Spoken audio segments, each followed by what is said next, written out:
Welcome, everyone, to the Elected Officials Transportation Committee mini retreat. This is Aspen, Snowmass, and Pitkin County. Today is April 23rd, a Thursday, and we appreciate you all being here. I'm going to take just a moment of indulgence before we get going to say that if you have not filled in your fire survey yet for the Aspen Fire Department, there's a QR code on the back. They're trying to understand urban spread within the city of Aspen better. And so please be sure to fill these in if you're watching this. Thank you very much. Appreciate that. And then as we're getting going, I was wondering, is Brian Pettit here today? Can Brian Pettit come up and answer a few questions for us up here? I'll have my documents here. I've heard a rumor that you are retiring, Mr. Pettit. Is that true? You are? Does that mean that this is your last EOTC meeting after, what, 20 years of EOTC meetings? Pretty much, yeah. I've been with the county 34 years, but yeah, a long time. That's really astounding. And having been a commissioner and on the city council and a member of the EOTC, I just wanted to let you know how greatly your contributions have been appreciated over the years. You've really done a lot for us. And while it's not much, here's some City of Aspen swag to take with you. To enjoy on the way out, okay? I wonder, is it a lockbox? I don't know. There you go. Thank you. Thank you. And I think city council should know he is retiring from the county. He's going to work for the city now. Great. That's the best thing I've heard of. So, thank you very much. And how about everybody, one round of applause for Brian.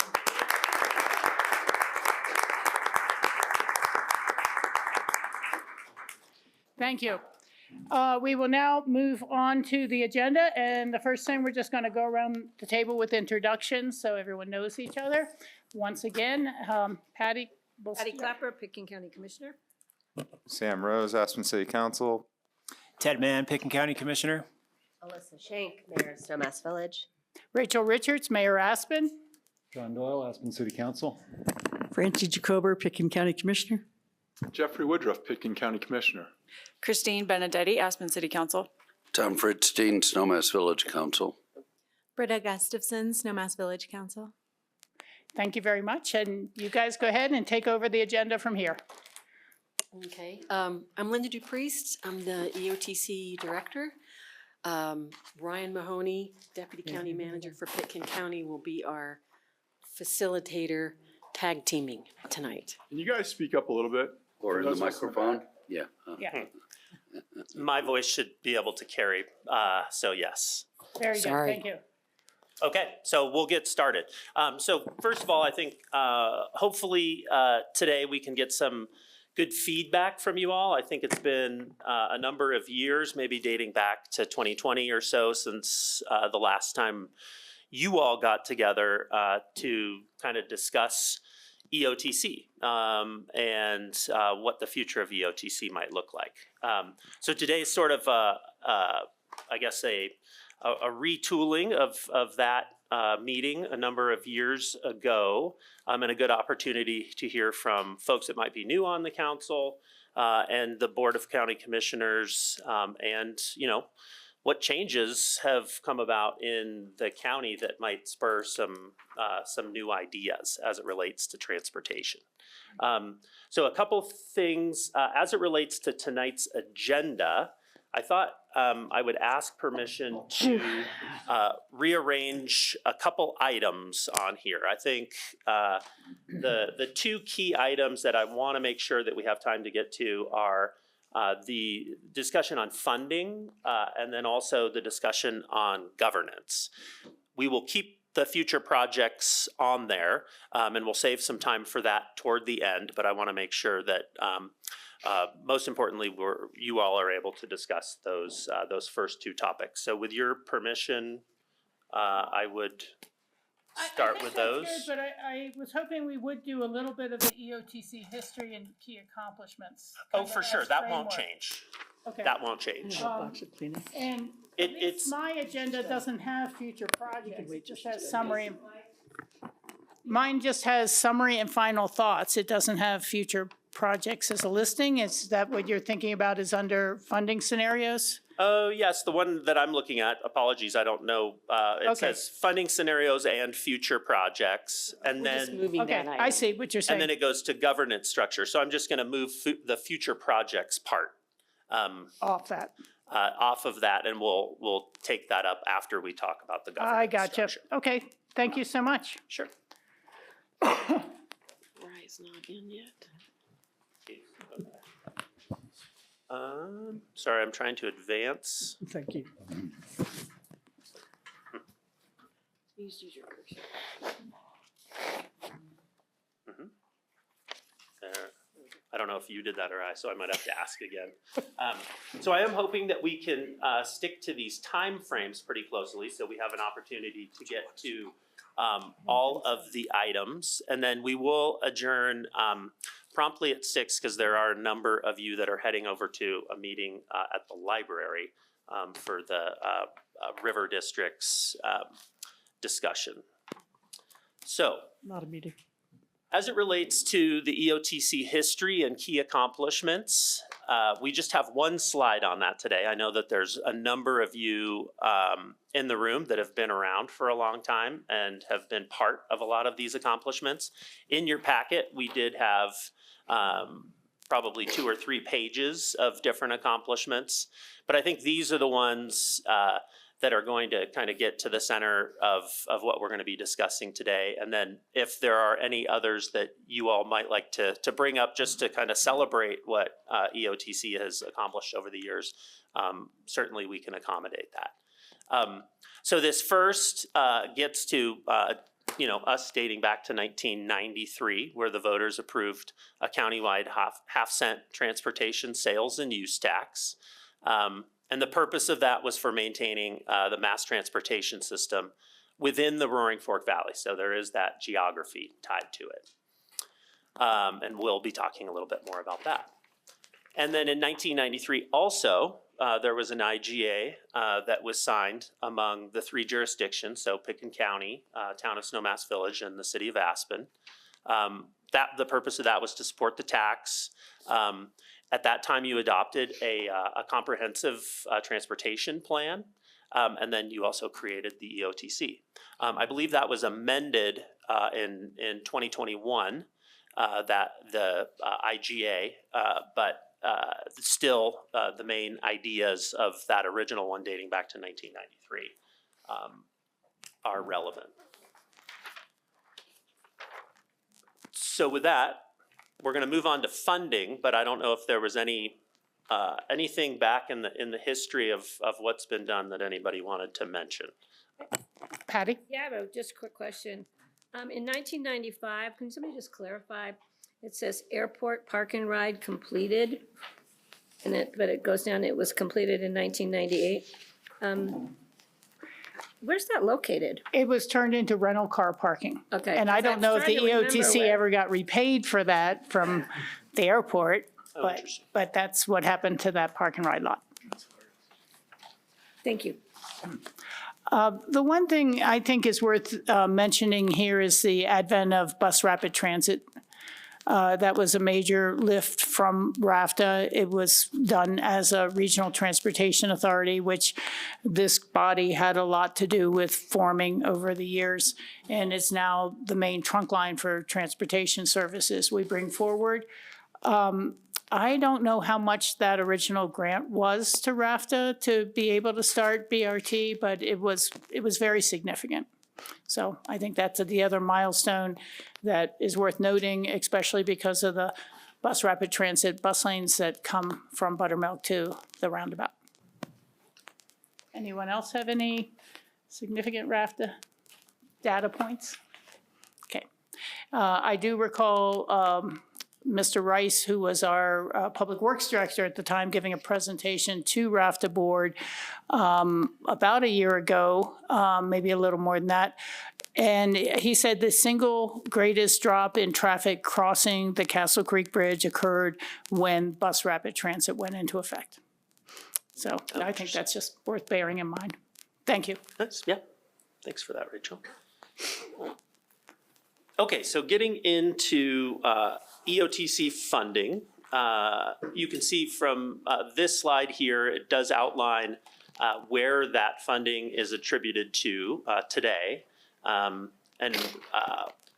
we want to get into a discussion with you of what it's used for, and is it sort of continuing to be interpreted, that original ballot language, the same as what we've always, I guess, used the money for, which is for mass transit specifically. And we'll define that here in just a moment. But you can see that of the 1% tax, about half of it goes to RAFTA, and the other half goes to Aspen and Snowmass to directly support their mass transit efforts within those communities. And then that 0.5% lion's share goes to RAFTA again, and then the balance goes to EOTC. And I did look up in the budget today that a balance that goes to EOTC is about $2.2 million, $2.3 million for this year is what I believe that is.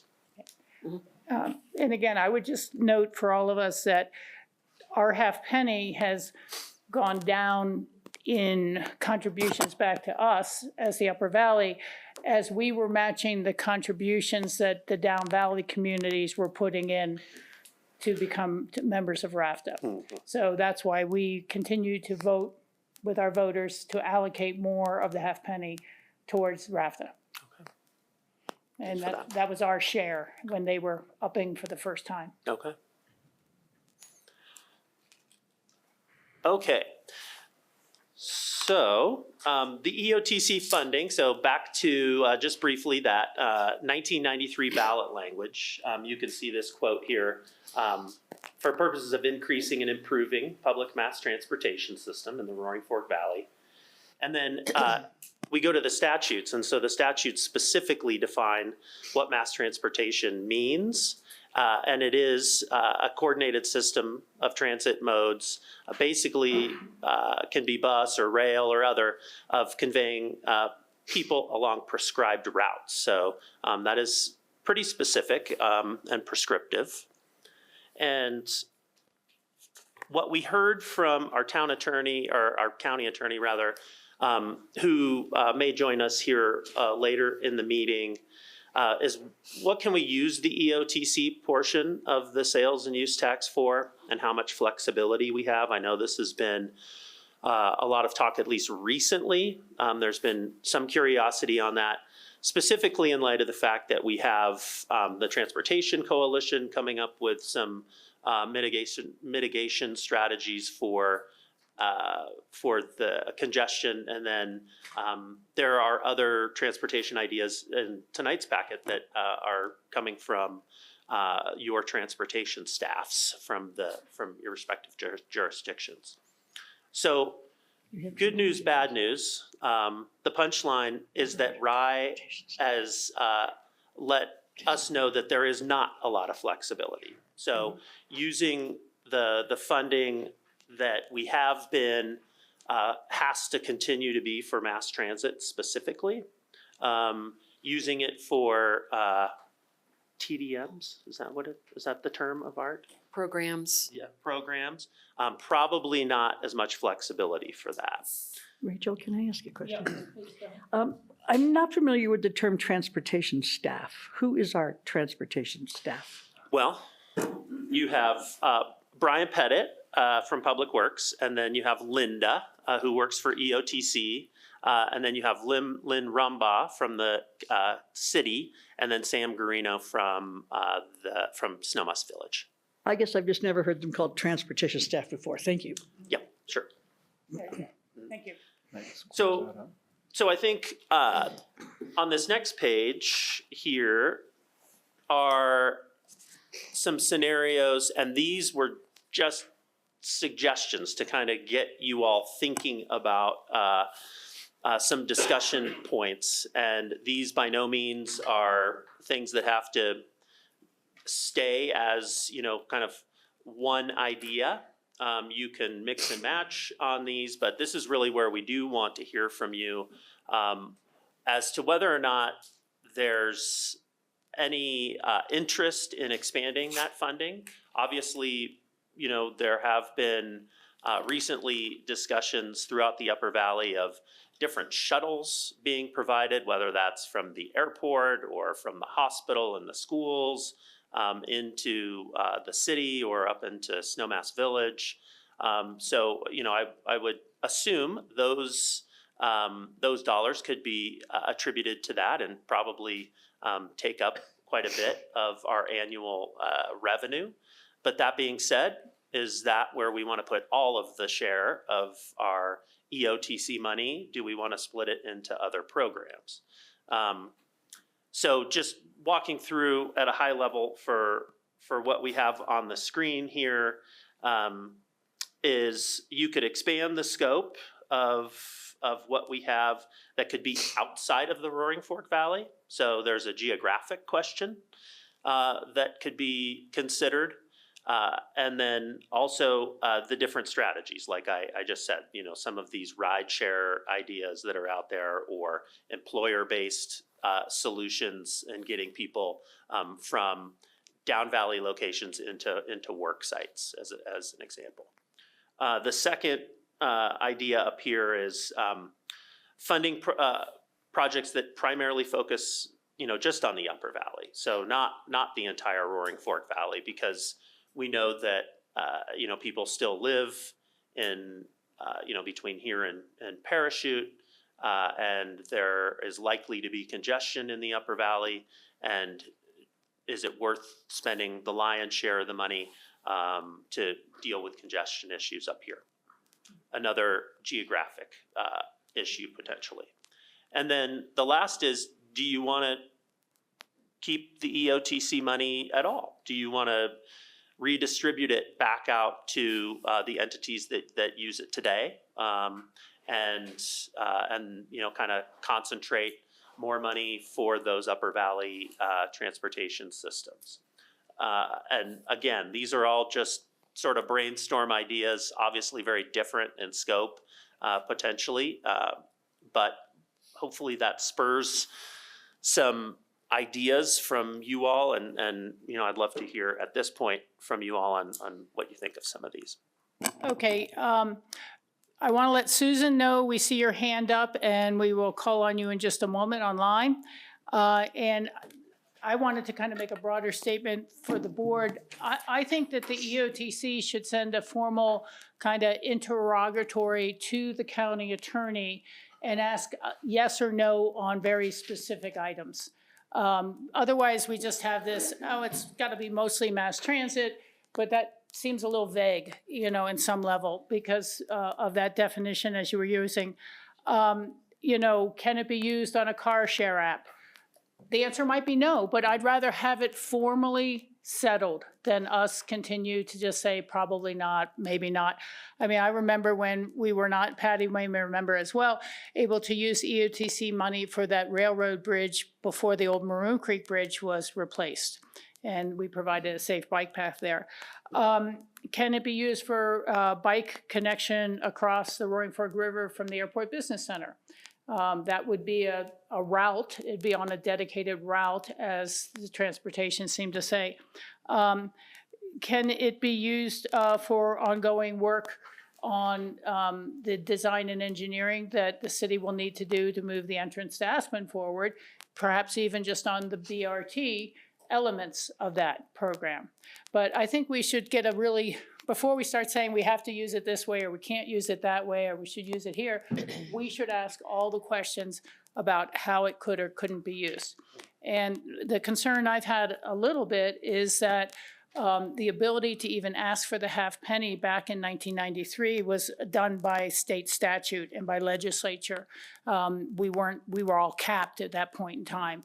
But I think that understanding if there's limitations in the original authorizing legislation would be important to us. And I'll leave that alone there. Again, if others have other ideas that they want to get a hard yes, you can, or no, you can't about using the money that way, I think would be very important. It almost raises the concept of the parking garage. You know, we've always assumed it could pay for a parking garage for automobiles, but is that mass transit? And so I think we need to clarify some of those sort of things, very, very much so.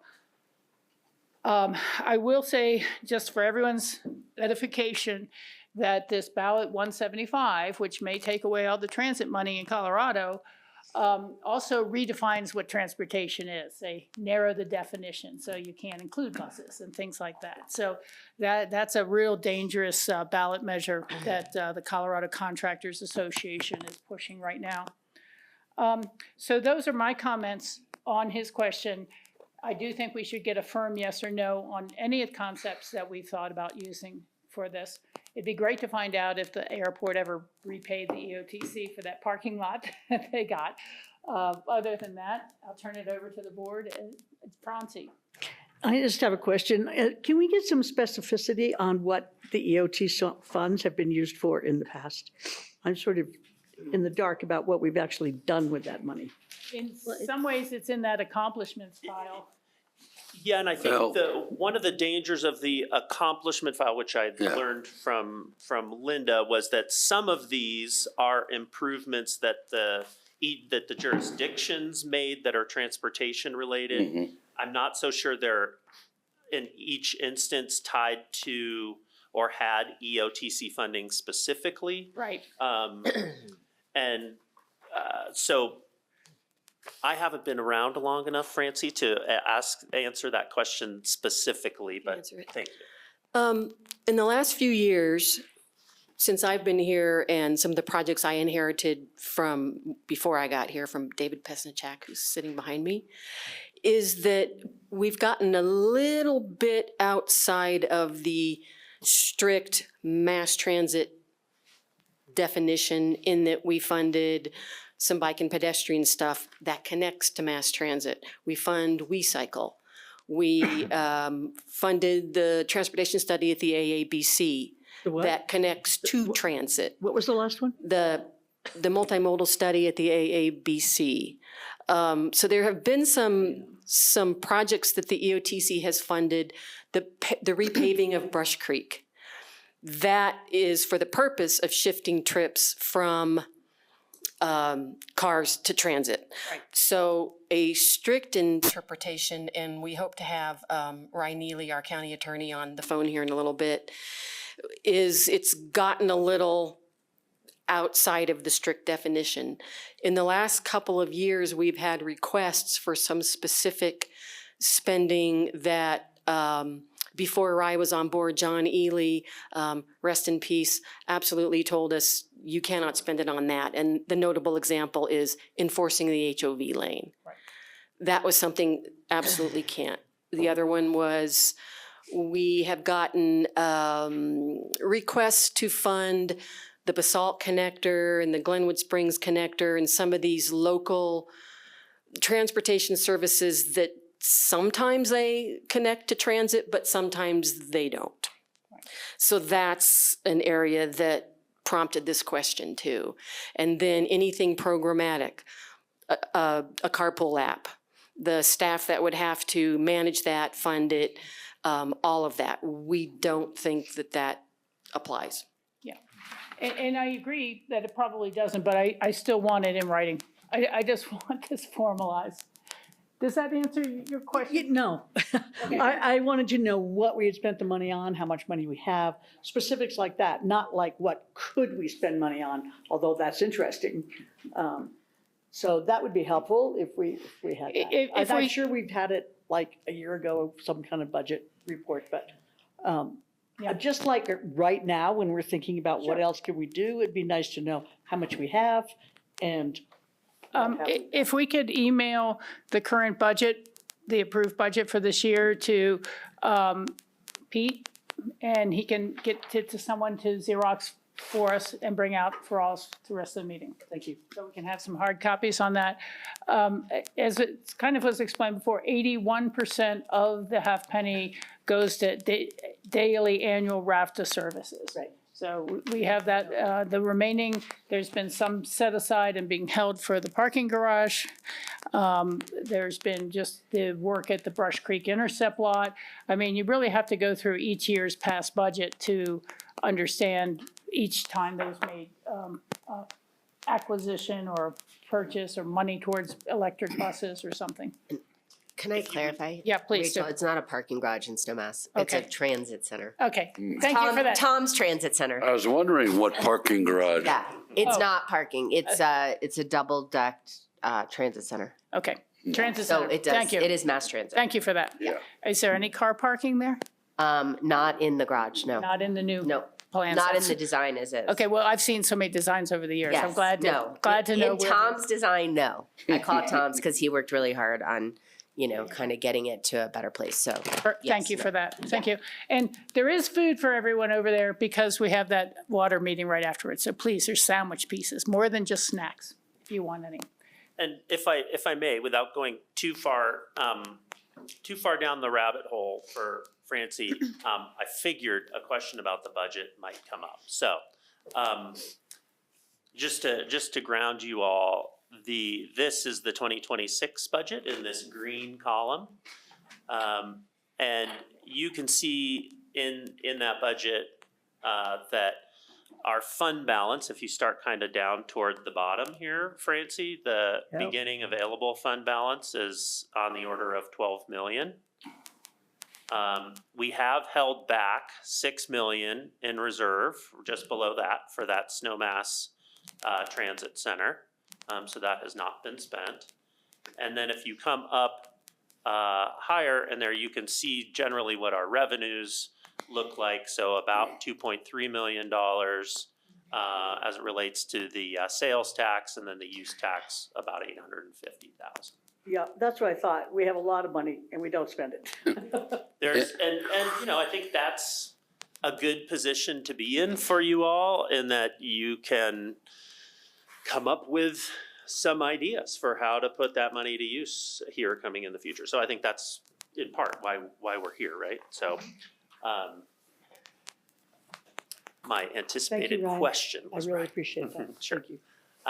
So yeah, I'd love to hear from some more of you as Thanks. well, just on the funding piece. No, Susan's just Oh, having her hand up. Susan, we're gonna unmute you right now. There you go. Can you hear us? I think she's muted. Susan, unmute yourself on your computer. Oh, I got it. Good, good. Can you hear me now? We can. Thank you. Great. Hi. Thanks so much. I feel like it would be great to get, some clarification on what we can spend money on, but I also feel like it might be a better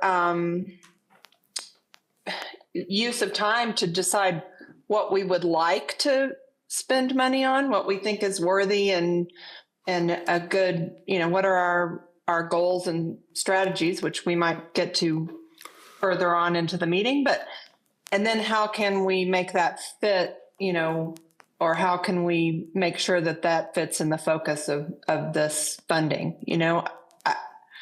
I don't want us to just only do what narrowly they say we can spend money on.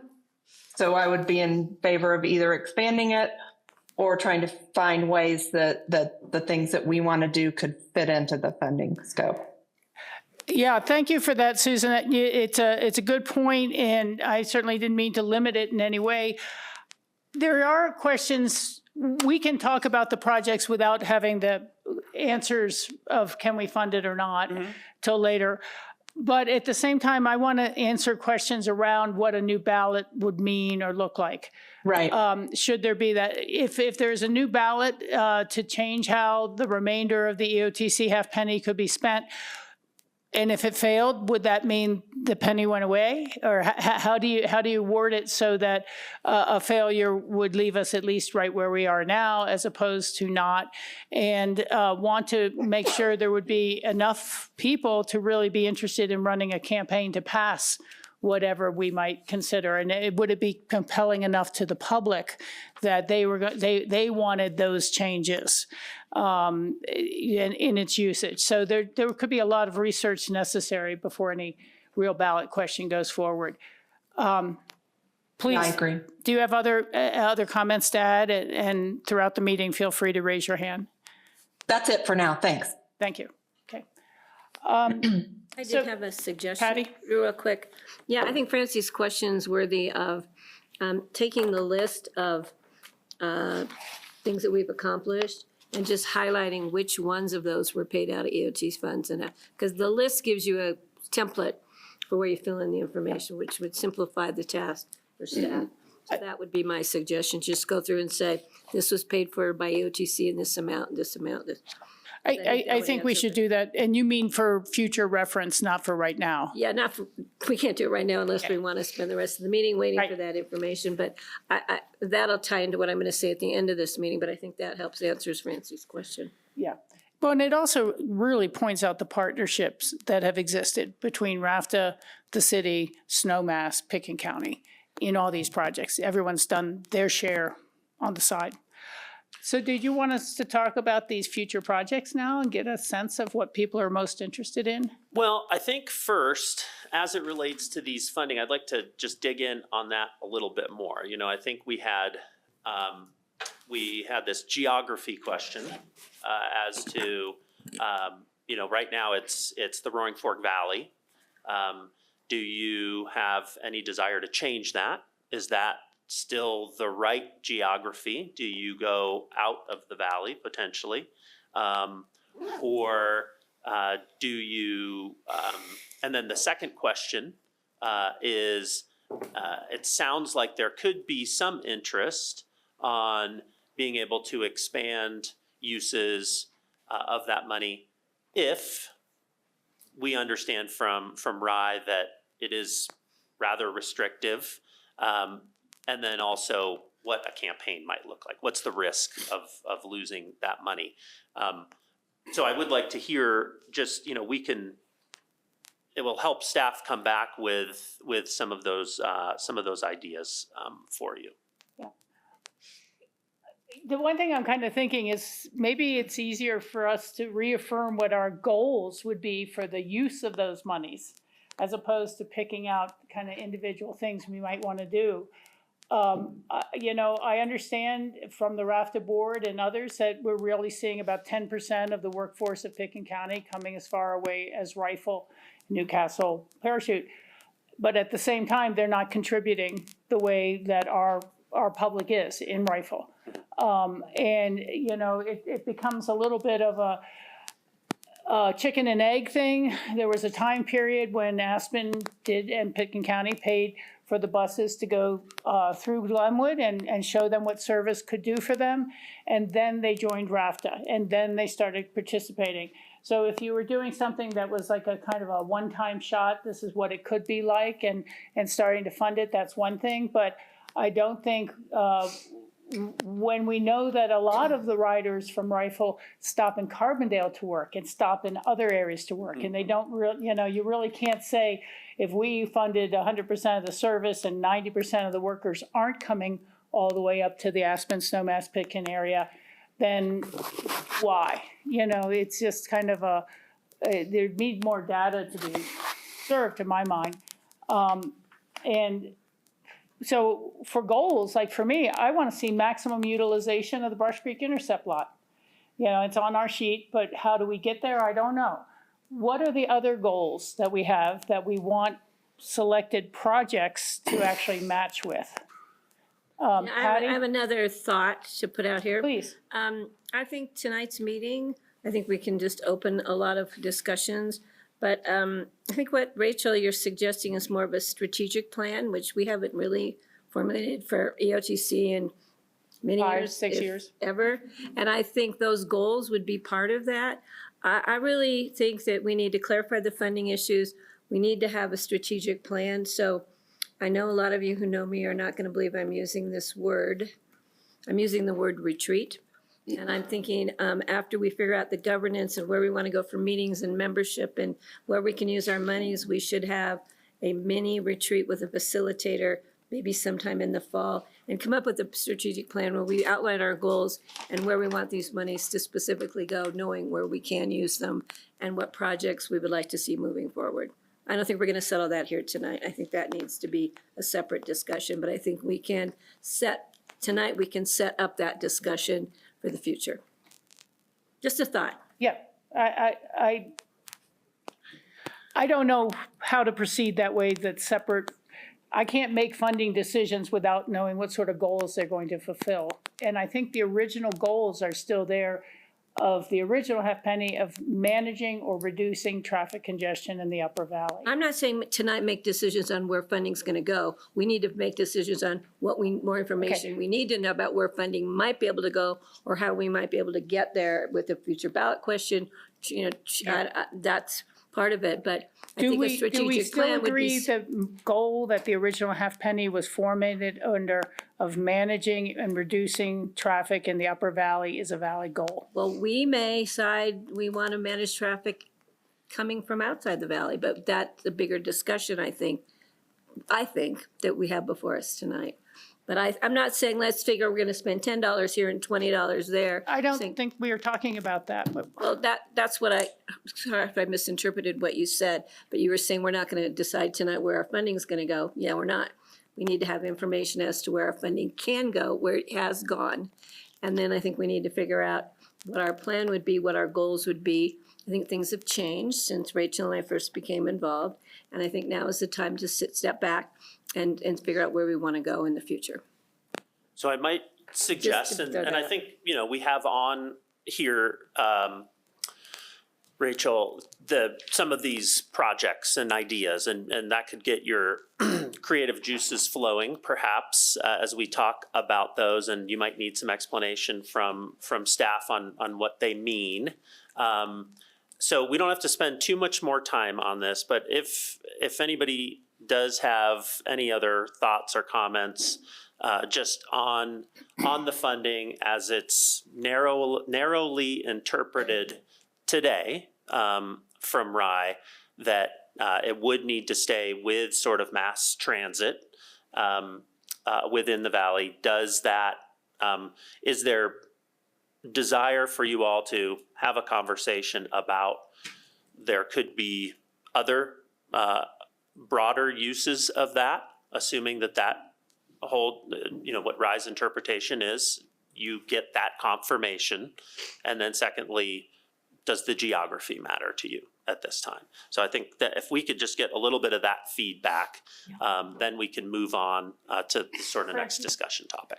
Yeah, I wanted to briefly respond to a couple of things you said, and then I want to talk about the geography question that you posed. Okay.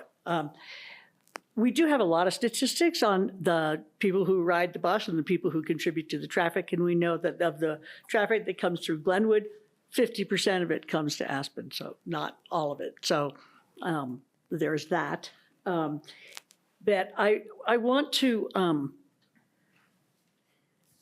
us to think about the effect of these commuters who come to Aspen on the people who live in Glenwood Springs, because their traffic is just as bad, if not worse, than the Upper Valley traffic.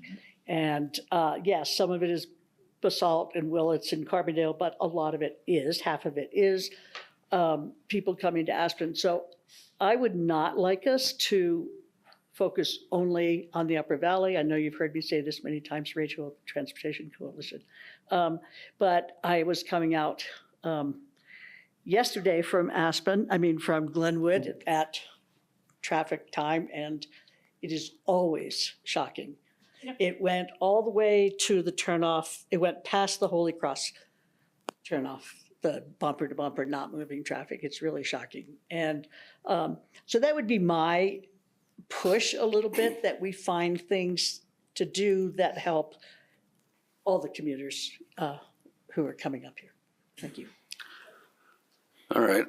Do you want to start spending the money further down Valley. I mean, we are spending 81% of the half penny now through RAFTA, and we should do more. Thank you, that reminds me. Okay, thank you. So, I just wanted to say that I would say the biggest culprit in the RAFTA funding is not Rifle, or it's Garfield County.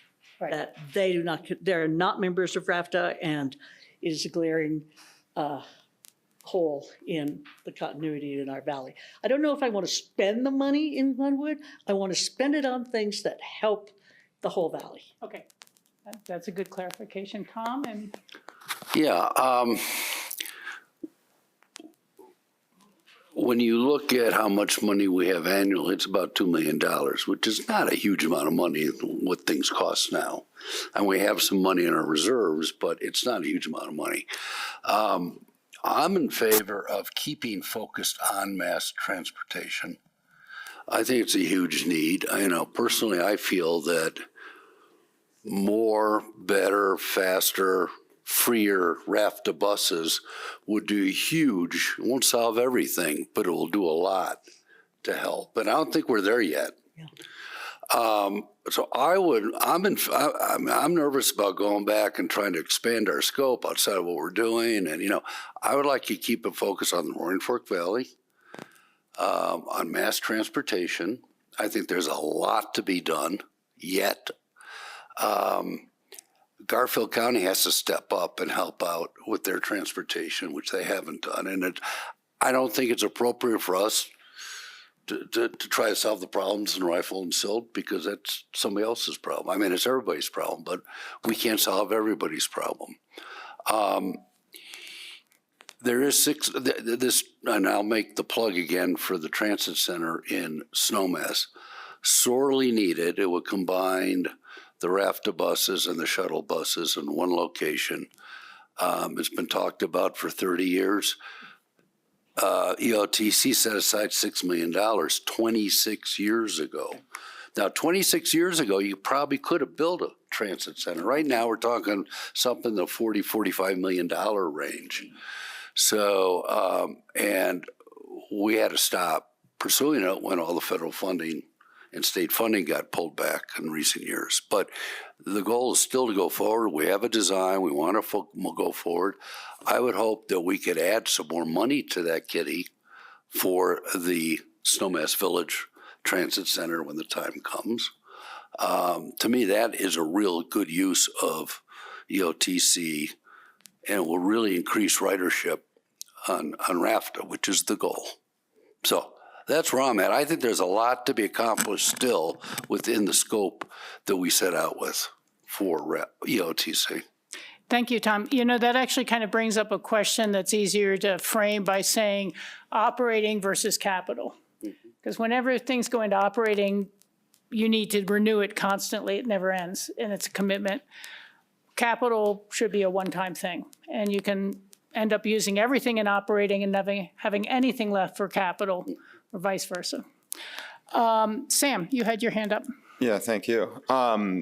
I think for me, I wrote down a bunch of things, whatever sticks, but I would think good EOTC funding would be for strongly maintained transportation infrastructure. Sometimes we replace asphalt with concrete in places to prevent potholes. I think people would really notice that and appreciate it.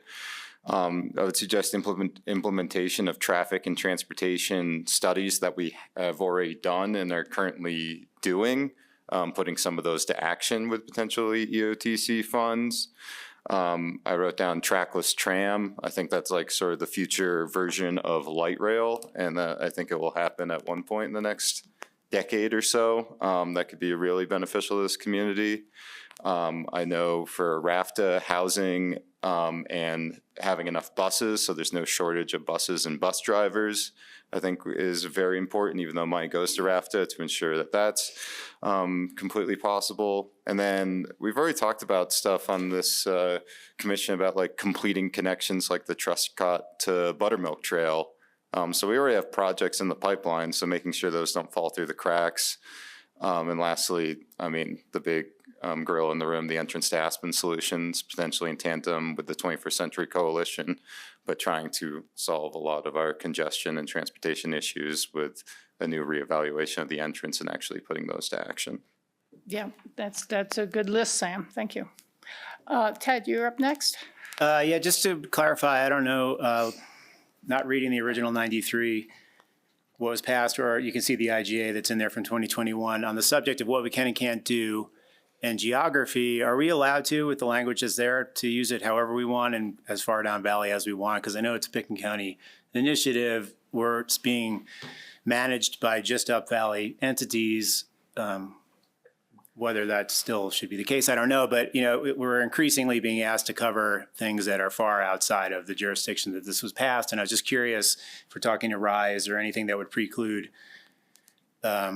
using some of this in places that are far outside of what it was originally designed. I didn't read that in the 2021. I didn't know if someone could get info on that. I really, in a way we do because we give it to RAFTA and RAFTA uses it across the region already. And also we cycle. And we cycle.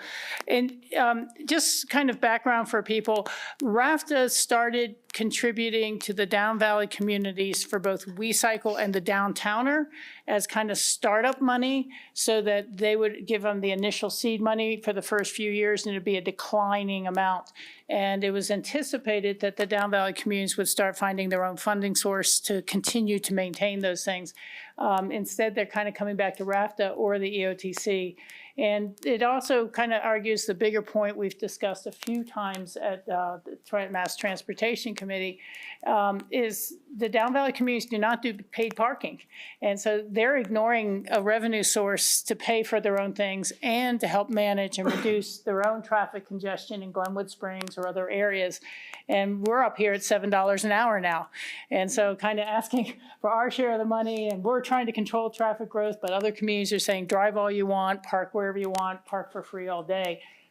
It's challenging.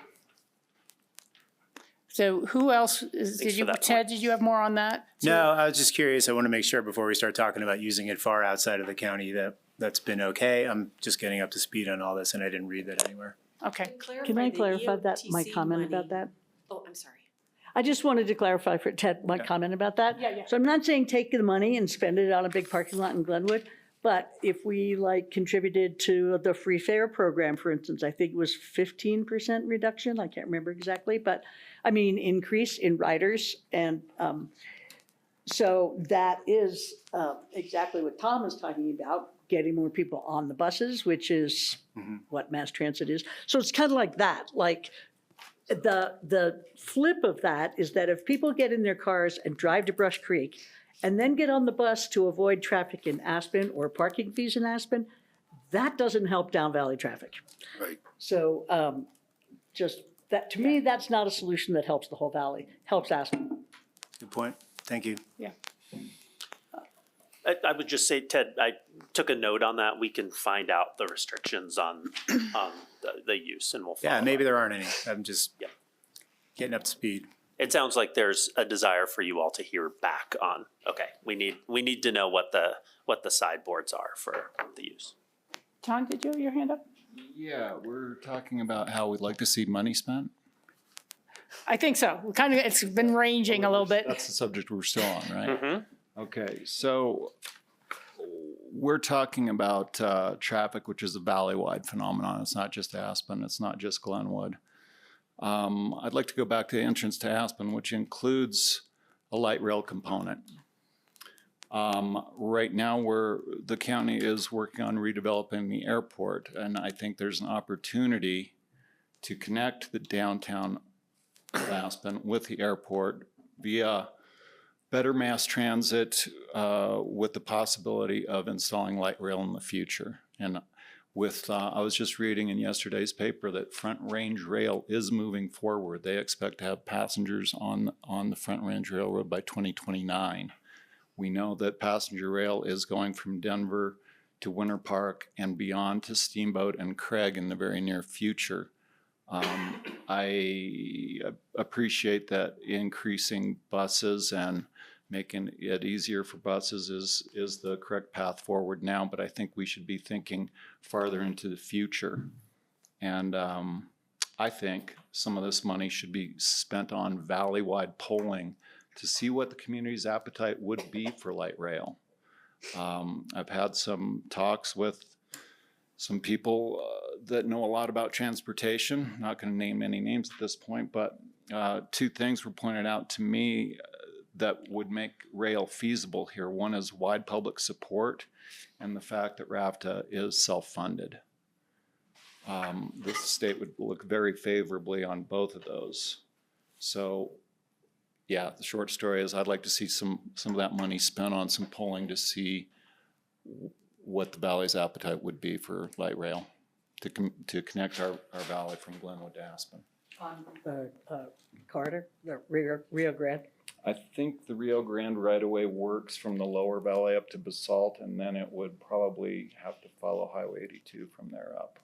I'm not an expert, but Right, okay. it seems like that's where most of the population is, not on the Rio Grande right-of-way from Mid-Valley up Valley. Let's go around the room with anyone who hasn't really chimed in yet. Jeff, do you have thoughts on this? No, just still listening. Christine? Yeah, I have a few thoughts. Addressing the questions, I don't think we should be expanding EOTC funds beyond the scope, the current scope. There are too many ideas in the Upper Valley right now that need those high impact dollars without diluting those funds. So I'd like to see those stay within our region and serve the constituents who voted for this. Right now, the idea of these projects seems a little bit like throwing spaghetti at the wall to me, and that might be on purpose. But some of these proposed ideas, I think, would be easier to discuss if we had even a potential budget or the feasibility of actually pulling any of these off. So before I throw out a bunch of ideas, that's where I'm at with the future projects. Thank you. Thank you, and I'd respond to that briefly. It sounds like you might have an interest, like Patty brought up earlier, of you need some brainstorming among this group for, you know, having a strategy moving forward into the future that might be a multi-year strategy. Does that sound right? Yeah, and one thought actually that I forgot to say, with the Transportation Coalition, we all received that entire packet, and there's a list of ideas that some of us in the room spent 9 months working on. We should be putting some of the budget, I think, toward that, since people have spent a lot of time and energy on that, and those are feasible and logical next steps. And I think what we need is, to Rachel's point, can we use the money for that? Or would you need a separate pot? So we can come back with some of that information for you all. Yeah, I agree with that. And to me, there's goals are fairly clear, or should be. What we all want is reduce traffic, reduce congestion, and then goes down into strategies from there. And so I totally agree with that, whether it's strategies or goal. You know, the two have to be out there up front and hopefully accomplish that. Britta? Yeah, I think I don't really have any additional new ideas to contribute. I really appreciate the Transportation Coalition, and I think that, you know, while we have that information, weaving that into some strategic planning and kind of understanding how we can, to Tom's point, narrow the scope a little bit so that we can make good use of the funds we have. And, you know, I always appreciate doing some future studies for additional opportunities to just get cars off the roads too, so. Alyssa, I think you're up. Nothing additional at this time. I'm just listening to what everyone has to say and. Okay. Yeah, well, for me, it is still focusing, similar to Tom and Christine, on the Upper Valley with our funds that we have available. And I would like to get a sense, if we're doing follow-up meetings from this one, of, you know, operating versus capital. What things could we do that, you know, would have to be sustained because they're operating if we're doing, and what things are capital that are the transit center that are kind of one-off and that may need more capital than was original.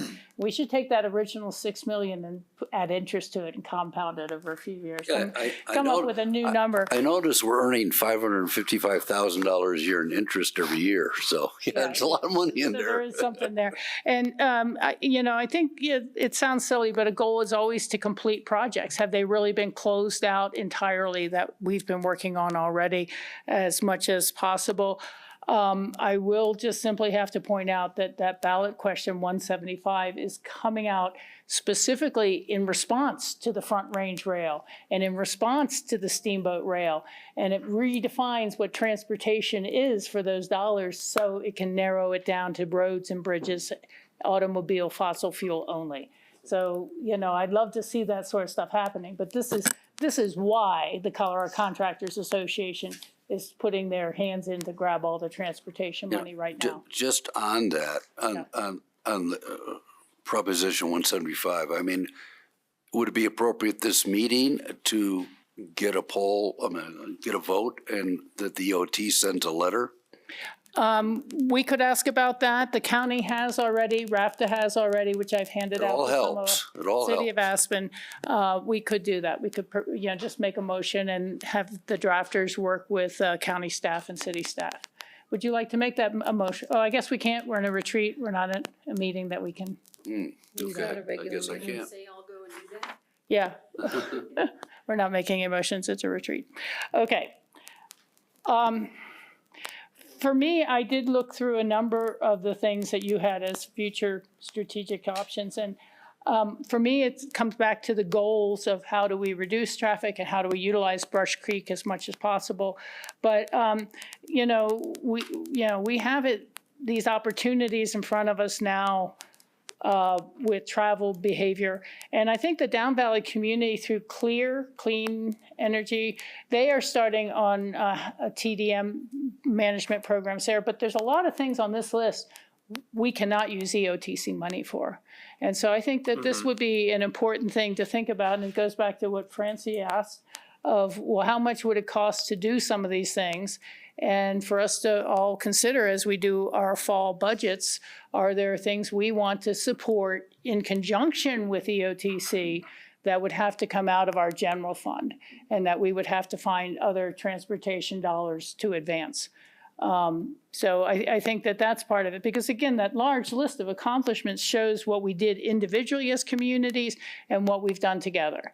And this would be an opportunity to say, this is what we can do together because this EOTC money allows us to, and this is what we can do working together on the side out of other pots of money. But I wouldn't want to hold up anything that really seems to work for another 2 years till we have a ballot question that tells us we have money to spend on it. So, thank you for that, and I know everybody's excited to get to the projects, but first, I think I've heard a lot of feedback on this topic, so thank you. If there's any other lingering items, we can certainly get to that, but I want to move on to governance structure I want to briefly. get there too. Yeah. Because we don't know how we're going to get any of this done if we don't know how we're going to govern it. Yep. I think going back to Rachel's idea, I think this would be a great suggestion, that each jurisdiction submit to the county attorney a list of where can we use the money, where can't we use the money? So and I think then the county attorney has a list from each jurisdiction. You can say you can't use it here, yes, you can use it there. And then that would help, I think, define where we can use monies in the future. So I would like to suggest that our transportation staff reach out to their individual jurisdictions and try and formulate a list to submit to the county attorney. Great, very good. Thank you, Patty. Oh, and one other thing really quick. Use of Brush Creek lot, you know, the county now owns it. We're in the process of beginning a management plan. So any future uses, there's a lot of ideas out there. Limited amount of space, but it is space. So we'd have to bring in some considerations of if we used it more for transportation or for airport parking or for, you know, if there's some people that want us to put housing out, there's a lot of issues, but we're in the process of, and I'm looking at Brian Pettit, of starting that management plan. So I think that'll be part of the discussion, so you know. And look at the second level of parking. Yeah, you know, make sure you don't preclude that. They're going to need it in 25 years. Something that we can introduce into our discussion about the management plan. Thank you. Thank you. Very good. Okay, so thank you for that conversation. What'd you say? Oh, I'm sorry. Susan, yeah, we'll call on you again. Thank you. Can you unmute? Thanks. Okay. Can you hear me? Yes, we can. Okay. Well, just another thought, because the current mission for EOTC is managing and reducing congestion in the Upper Valley, which is basically the the goal of the Transportation Coalition as well. So I feel like those two goals align really well. And part of the next step for that the Transportation Coalition looking at is modeling the various cures for congestion to see how they would work specific to our valley. So I think that modeling piece, I wonder if that would be an EOTC, if that would be within the scope. So that's one thing I think we could possibly look at. Yeah, that's a good question to ask the attorneys. Can it be used for modeling? And the challenge is the 21st Century Coalition had come up with some solutions that may not fit with what Colorado Department of Transportation and the Federal Highway Administration feel they can do on a 2-lane road. They're not as comfortable with the idea of a paid charged lane now becoming the bus lane and then one general traffic lane for everyone else. And we have those other hurdles to really overcome. So I'm just not really sure how to. Those are at the very end of a whole long list of other solutions. So I feel like the modeling could show us where we could get with any and all of those, and then cross the hurdles of what would be allowed on those. Those are at the further end, I'd say. Yeah, that's a good point, Susan. And so the question to the county attorney would be, can modeling for future mass transit improvements be paid for with the EOTC money?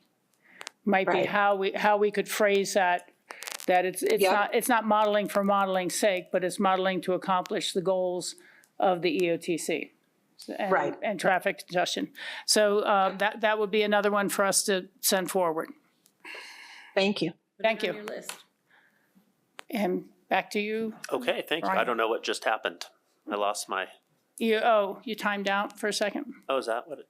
Maybe that's right. You're done. Oh, we lost everything. Coming back up. Oh. Technology. Let's I'm see. going to use the restroom. You get that chair for a second. I'll be back in a moment. I need. I'm going to be back in a second. Okay. I'm going to continue chairing. Do we want to just take a quick? Anybody else wants to take a 5-minute break, but otherwise I'll be back in a minute. Okay. Okay. I think everybody's left the table, so maybe we should take a 5-minute break. John, I'm turning it over to you. Let's take a quick 5-minute break. Great. Thank you. Even though, Ryan, I thought you were facilitating this. Strongly.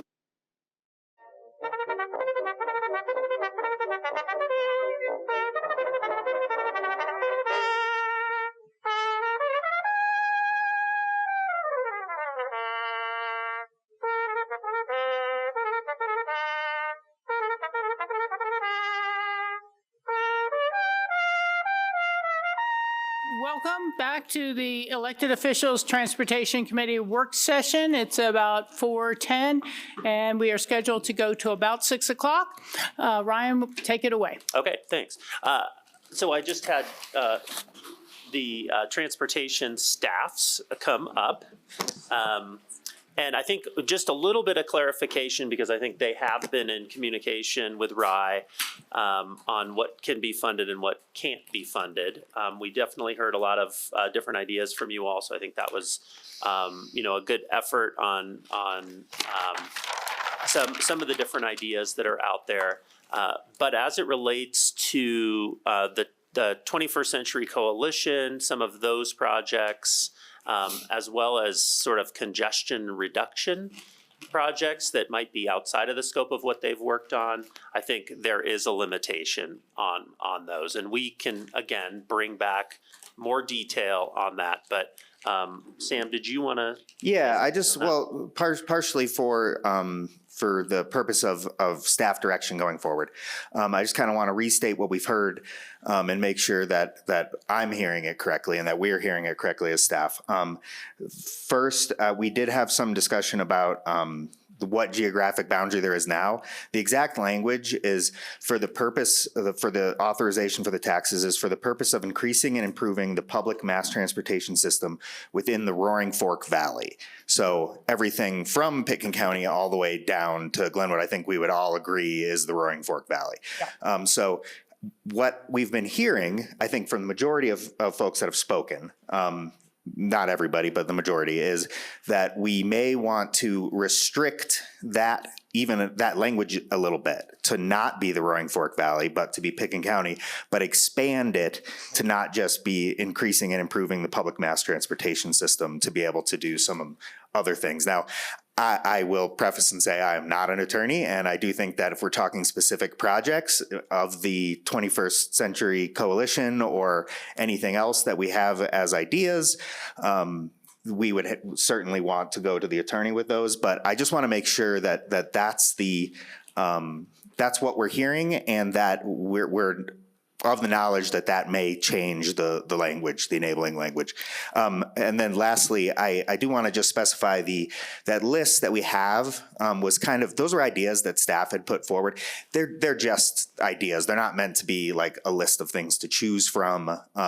Just some things to kind of get creative juices flowing. They're far from saying, hey, these are things that should be done or could be done. It's just, these are the types of transportation projects people are thinking about, working about. So hopefully that. Yeah, I would just modify your recap a little bit. I don't think people were saying limit to Pitkin County versus the Roaring Fork Valley. I think they were saying don't expand into the I-70 corridor per se. I think that's correct. But yeah, so not cutting The Roaring back Fork Valley. to say Pitkin County only, but we're staying with the Roaring Fork Valley, just not expanding further. Okay, that's great, because that definitely makes it more clear. And you know, everybody has a different opinion, but I would not want to veer too far from mass transportation projects. I think there's still a lot to do within our original scope in the Roaring Fork Valley. Yeah, I don't think we got to the point of saying there should be a ballot question to change its uses yet. No, not at all. But I just, if we're going towards some of these carpooling projects, microtransit, some of the other things like asphalt, some of the things that we heard, all those are going to require some changes. Well, that would be a question for the attorney, because I'm not clear if we're limited to mass transportation, or, as Susan was saying, is part of our goals reducing congestion. Those are related, but they're not necessarily the same thing.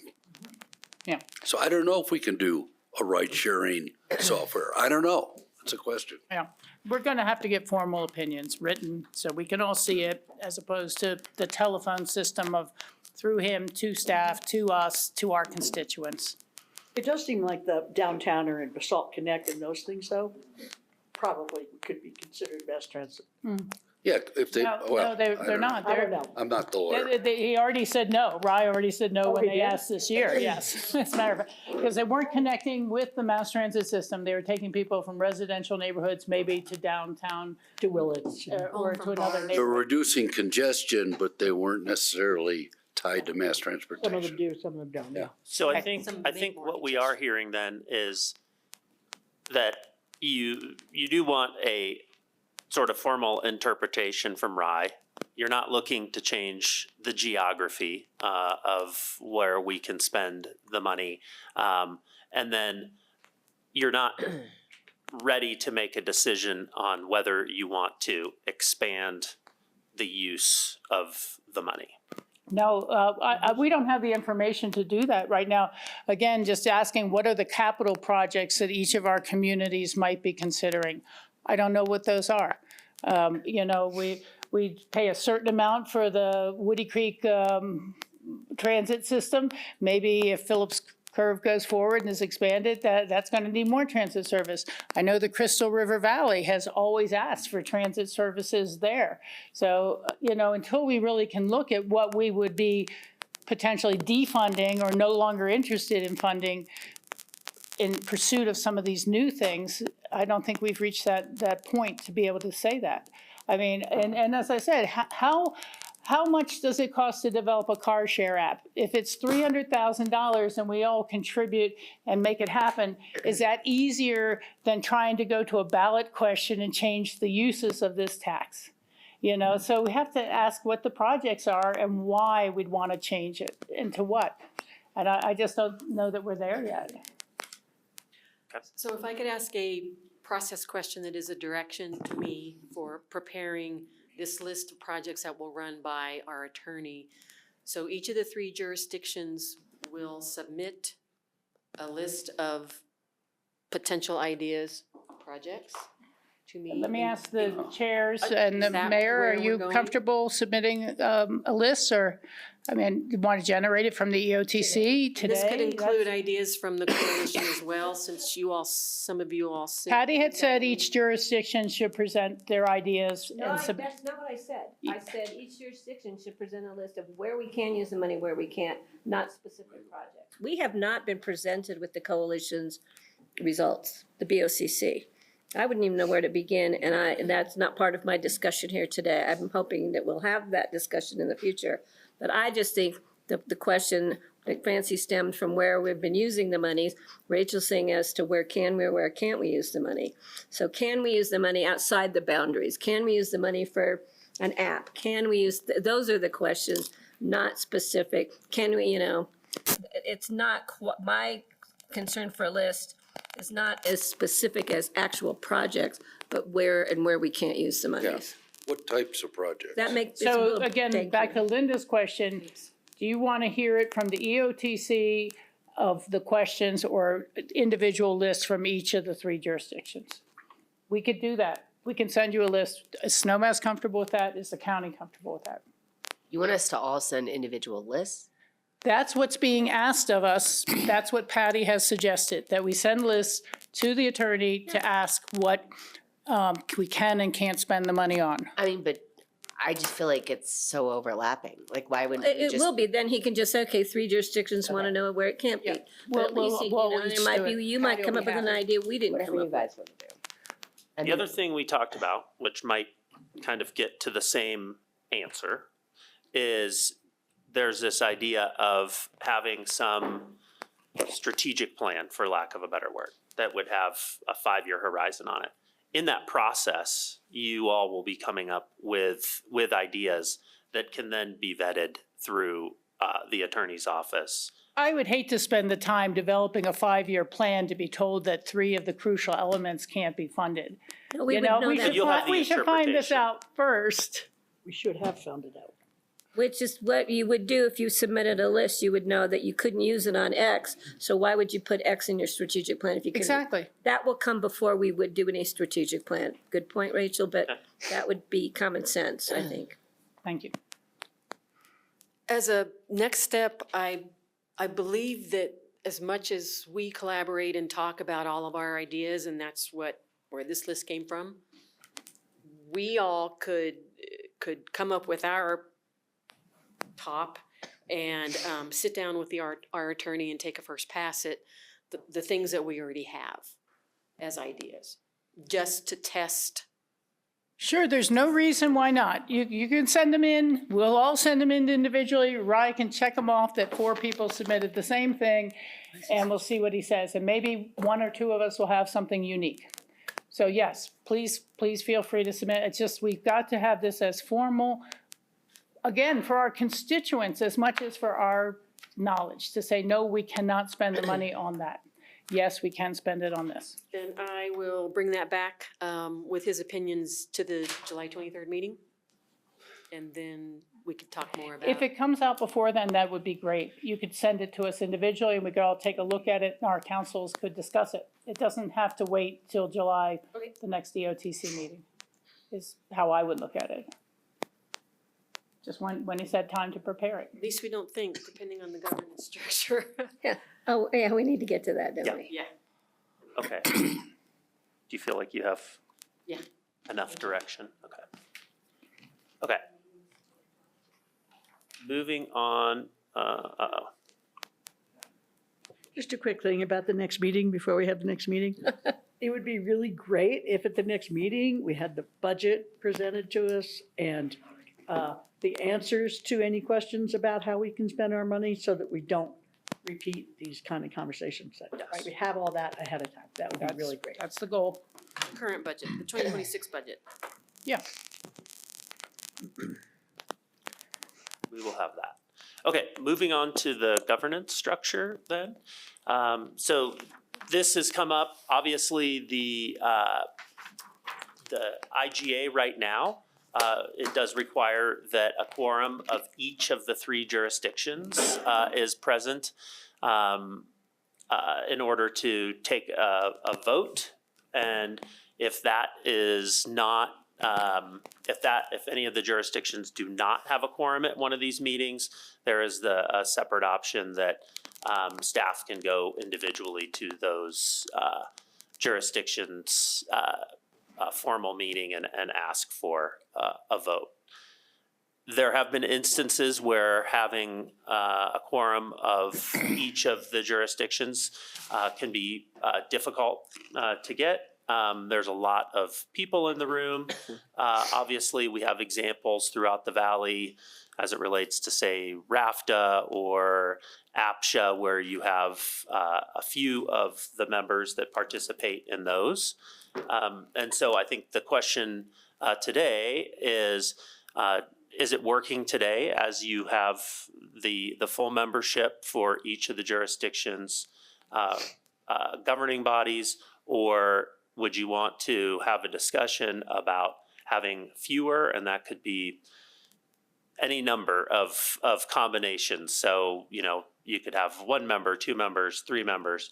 I mean, ideally, you do have an odd number of folks, and that way, you know, you don't end in a tie break.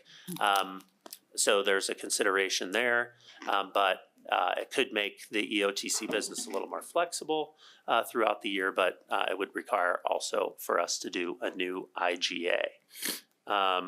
Linda brought up an example to me during break that we have a question to bring back to you all, which wasn't on this agenda, but about the buttermilk project. And so it's going to require, in order for us to act on that, for her to go to each of your jurisdictions to present and talk about that, and hopefully in a timely manner to be able to get back to the contractor. So we're not quite as nimble as maybe we'd want to be always. And so opening it up to you all, unless there's any other thoughts. The specific question is a bit of a conundrum because we have a design for the buttermilk at-grade pedestrian crossings. We put it out to bid. The bids we got came in twice over the estimate that we had come up with. And I need to go back to you all and ask for that budget increase. The situation we're asking about right now is that the window to get on 3 different agendas, come and ask you, and then go back to the bid process could delay the project to the point where we can't do it this year. Yeah. We probably can if I can get on all 3 agendas in the next 2 weeks. But it's a problem in being nimble about being able to do these things, because next year the construction costs will probably go up. I find it unfortunate that we didn't know that and we could not have added that to this agenda now. You know, we're all in the same room. We could have done it that way if they had come in and or it was a timeliness matter beforehand. I can be okay with the idea of subcommittees meeting if we then have regular meetings of the larger group, at least a couple times a year. But I can say that from the diversity in the room already, any one of our boards might have trouble picking 2 people who actually, you know, maybe represent 2 different views on the board of things. And I don't want anyone to later feel left out of a conversation, or that subcommittee of 6 come back to the larger group of 15 and then feel like they're totally shot down. So, you know, I'm okay with it, but I just don't know how it'll play out. Maybe we'll have to find out. Alyssa, you have a... No, I'm just listening to it. Tom? I appreciate what you're saying. We get, 15 of us in the room. Problem is, there's 15 of us in the room and nothing ever gets done. So I would be in favor of something like a steering committee or something with maybe 2 people from each jurisdiction, maybe a member, an alternate or something, I don't know, where they can meet more regularly and really get a little more in depth on these issues, working with staff, report back to our different jurisdictions and on an updating kind of process. So we really could start moving some things forward because, you know, we get 15 people in the room and we meet a couple times a year. I mean, it's like we just don't get anywhere. And I think it's an important group. We should get somewhere. Yeah.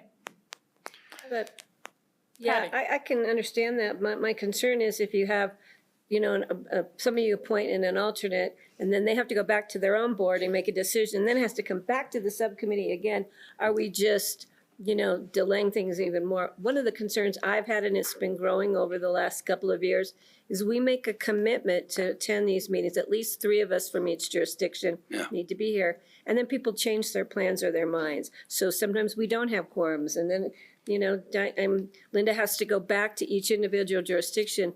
I think if we make a commitment to have 3 people at our EOTC meetings, we will get things done. It's just that we don't. I mean, Snowmass has 3, thank you for being here. And 1 online. And We have 1 online, 4. yeah. We have she's 4 out of online. 5. Yeah, so if we could make that commitment to have a minimum of 3 of each jurisdiction and each EOTC meeting, we can move things forward with that quorum of each jurisdiction.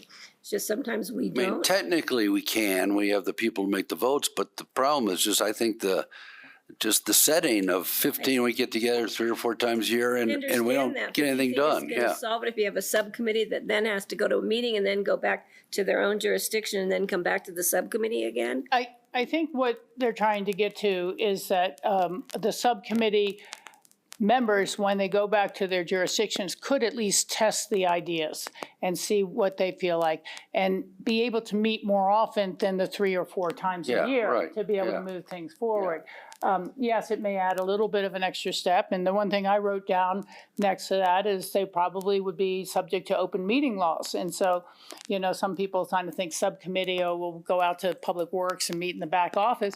But, you know, it would still be as noticed and as which is fine. as it should be, because even just 2 of each body would still be a quorum of the EOTC. If you get that steering committee or subcommittee, whatever it is, to meet every month, for example, you could really get more discussion, you get more substantive moving of the issues forward. I think you're going to be one of the first members. Yeah, good luck finding a day a month that you can have. I think I may be the only member, but. So I think one of the things that we would like to get to tonight is, and let me just say, I think you're, Rachel, with what you said about the meetings being noticed or not. I mean, that's certainly not a goal to be in a back room. Oh, no, Like, I didn't think so. We'll have all of the meetings as public meetings. I think that's just a good idea. But I do think does it make sense for you all, and I don't know that I'm hearing this, but to have some subset of your respective bodies that come together and that they actually have decision-making authority?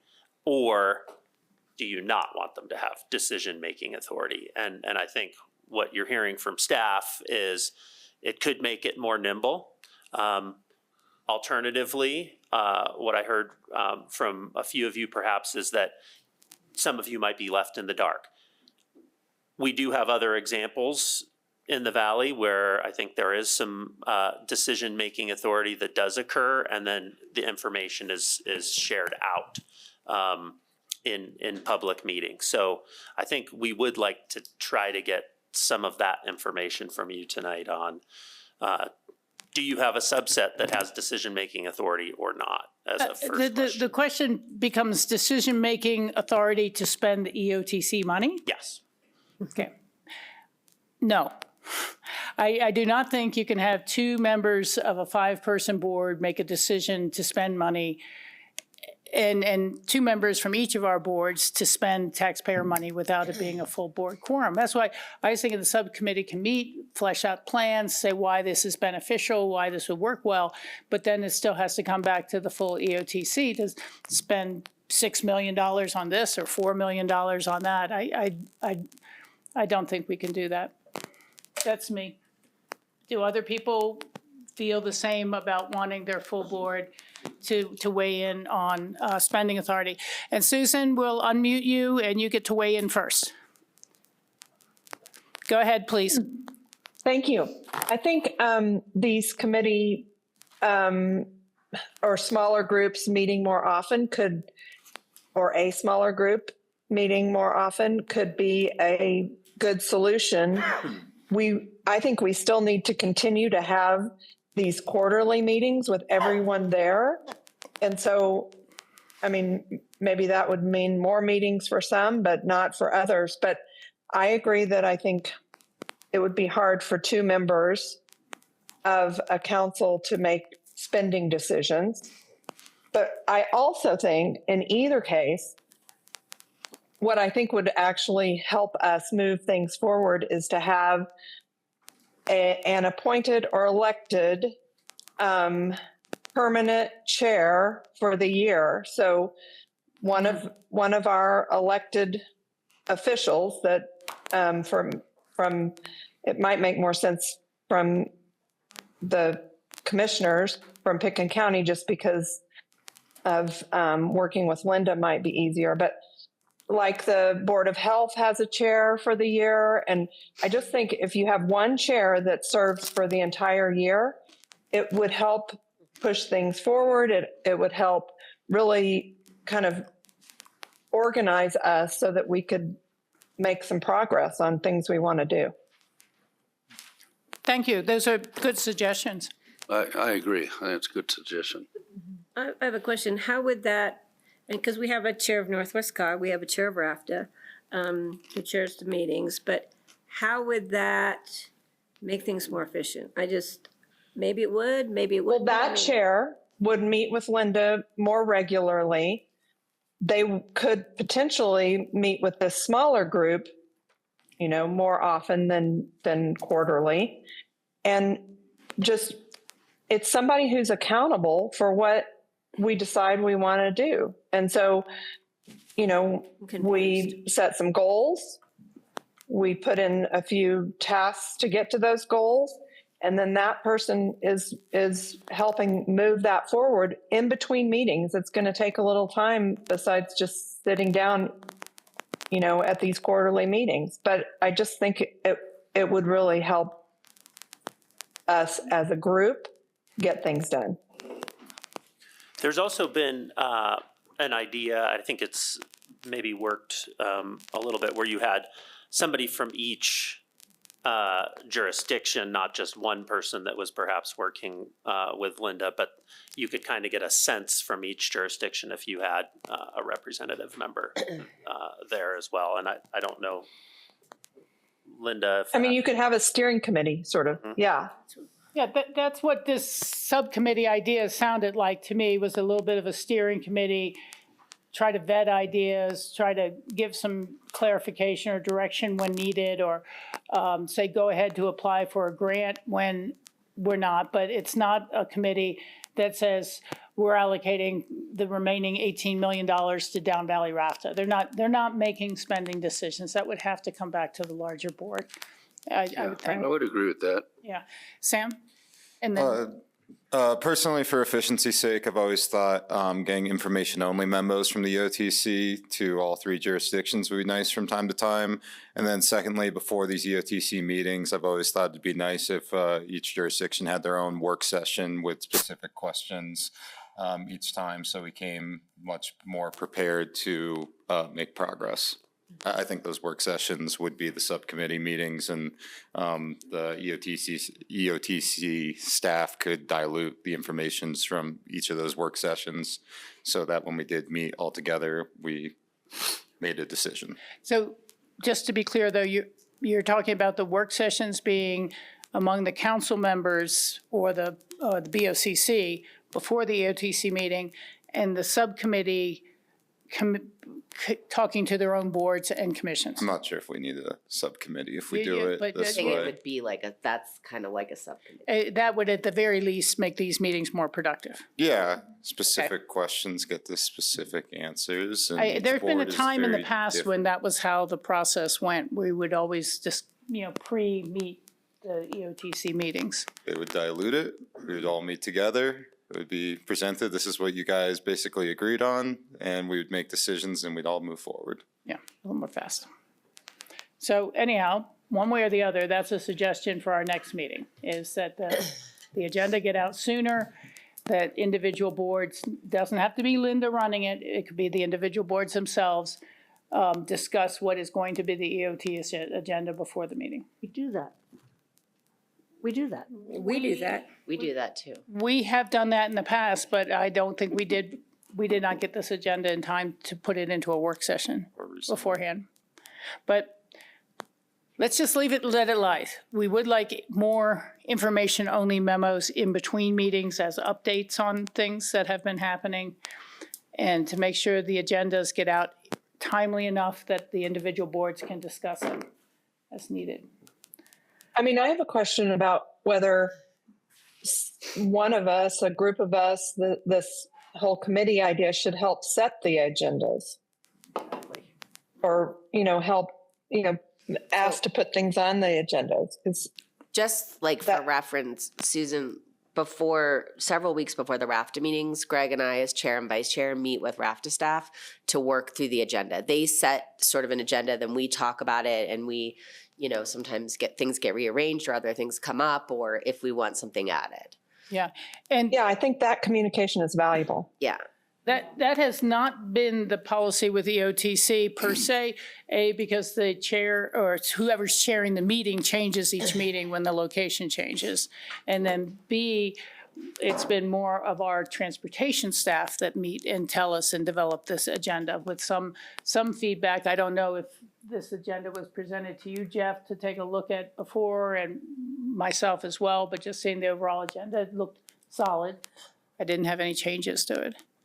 But so this sort of thing is happening. I think that's the advantage of what Susan is saying, is you have a chair for the year. Right, There's I some agree. continuity to keep the agenda moving, the issues moving forward. I know, I thought that was a good idea. Yeah, Francie? I was just going to weigh in on the governance thing. I like the idea of having one person from each jurisdiction and one alternate possibly meet more regularly than the whole group, and one chairperson, and that would be one of those people preferably. And then they could work through some of the items that they feel need to be discussed, get some details, and then before the meeting, they would come back to each board with what they had done at their last 2 times together between meetings, or however often it is, once a month, whatever, which would mean 2 meetings and then a whole meeting, and then 2 meetings and then a whole meeting. And it would be a set time, like APCHA has a set time, RAFTA, the River District, so you know where you're supposed to be when. And I think that would really help key us up for getting things done at our meetings. Rachel, real quick, this board how it operates today used to work in the past. One of the problems we had about attendance is our lives have gotten busier, our committee appointments have gotten busier. So, on Thursdays, I have X, Y, and Z meetings, every other Thursday, or every Tuesday we have work sessions. And so it's difficult finding those times now because we all have other committee appointments that keep us busy. So if you could find a day that would work, because again, I don't want people saying, oh, I can't wait on that Thursday. Can we meet on that Tuesday? No, we have work sessions. So it's really difficult. Not that we couldn't work that out, but let's face it up front. Yeah, it's going to be a challenge. But let me go back to Francie's well-articulated idea there. Is there a nod of the heads or straw poll to move forward with a subcommittee structure of regular and an alternate from each board that will set up their own regular meeting agenda schedule based on their schedules, and report back to their own individual boards every couple meetings or so as there's something to report, And the EOTC itself will still meet to hear from all of that, and as member jurisdictions, at least twice a year, or should we say 3 times? Right now, we're on a quarterly schedule. 3 times or twice a year? Why don't we, I just might make the suggestion, I mean, please give us direction of potentially seeing, seeing how that works and then figuring out how many times the whole board should meet and come back to you with a suggestion. Well, I think the whole board is here now, and we all kind of want to participate, and you're essentially letting go of a lot right now. I don't want to walk back and find out, oh, we're only meeting once a year, and I don't think it should be once a year. yeah, I know. Well, then I'm cutting it down from 4 to 2. Let's make the decision on the board right now, Okay. How often the board meets. not have somebody come back to us from. So can I offer another suggestion? Wait, we're having a conversation, Pay. Perhaps 3 times a year would, do people feel that would be a little less to try to schedule hard, but it would still be frequent enough, every 4 months or so? And I think either three or four a year. I want to go any less. Yeah, I'd say in the Yeah, me spirit too. of collaboration, I think 3 or 4 at least. And I think, the subcommittee may or may not work, but better structure for these meetings in general may be the most productive route. I agree with that. Can I, may I Patty? now? Thank you. Yeah, please. I think that I think having a chair is not a bad idea. I would suggest, because of people being committed to other things, you do a chair and 2 vice chairs, so you have membership from each jurisdiction that got together to meet, rather than creating a committee with a alternate and all that, where it's gonna be difficult. So why don't we start with that, having somebody appointed as a chair, and probably Pitkin County, because of the EOTC and how we manage it, and then have a vice chair from each of the other jurisdictions, and they can figure out a time frame when they could meet, either bi-monthly, twice a month, once a month, or if, and something came up, they could get together, the 3 of them, with staff. Yeah, so those are the subcommittee members. Technically, yeah. Yeah. And Yeah, with I that- like that. Then the good meetings idea. are with the transportation staff. Yes, thank you. Newly I defined. assume those would not have to be public meetings. Yes, it would be. Why? There's not a Well, quorum. If you have more than 2, 3, one of each jurisdiction, that's of the elected officials' transportation committee meetings. That's why the 21st Century Committee meetings were all public, because there was 2 from Snowmass, 2 from Aspen, 2 from Pitkin County. They were public meetings and they had to be open. This says right here, a quorum is 3 members per jurisdiction. Yeah, so if we This only was a had one different per opinion by our jurisdiction. attorneys. This is why they became open meetings. Well, we could ask. Wait, let's have Ask the clarification question. on Ask that. Rye whether. And the question becomes, though, do we want private meetings that the public doesn't go to? I'm not interested in that. Well, Rachel, let's just find out what a quorum would entail. We can still make them public if we choose to, but I think if it's mandated, we don't have a choice. But let's just find out and get clarity on what constitutes a quorum. I don't believe that 1 member constitutes a quorum, even if I'm sitting with Britta and Sam. Is that a quorum? I don't know. Let's get that clarified. That's all I'm Kind of like asking. our agenda review meetings. I mean, we Yeah. have our chair and our vice chair and our staff at our agenda review meetings, but they're not public. But you're not a majority of that board, that individual board. Again, I'm only coming back to what they told us when Christine and I were both signed up, and Greg and Francie were signed up for the EOT, for the 21st Century, and it became they have to be public meetings. Well, let's find out, And because we're only so- about Well, one let's just person. make those public. Yeah, I'm not worried Just about make 'em it being public a public anyway. meeting. Well, I the don't know only why issue we're is trying that to look for makes, a private meeting. it just makes it a little bit more difficult to schedule already know meetings that. quickly. Yeah, right, yeah. But, It's just setting an agenda. yeah, right, exactly. Okay. We'll come back with that interpretation also. Thank you. Did you have something to say? As regarding, the EOTC pays for and manages construction projects. What And- was the last few words you just said? We pay for and manage construction projects, Okay. as an example. And like your individual agencies or RAFTA, and those of you who get to meet more often to respond to things like bids that come in over twice the budget. It's a problem. It's a problem for when we are trying to keep to a schedule of a construction project, and we wouldn't have time to wait for a quarterly meeting to get that approval to do something with the budget.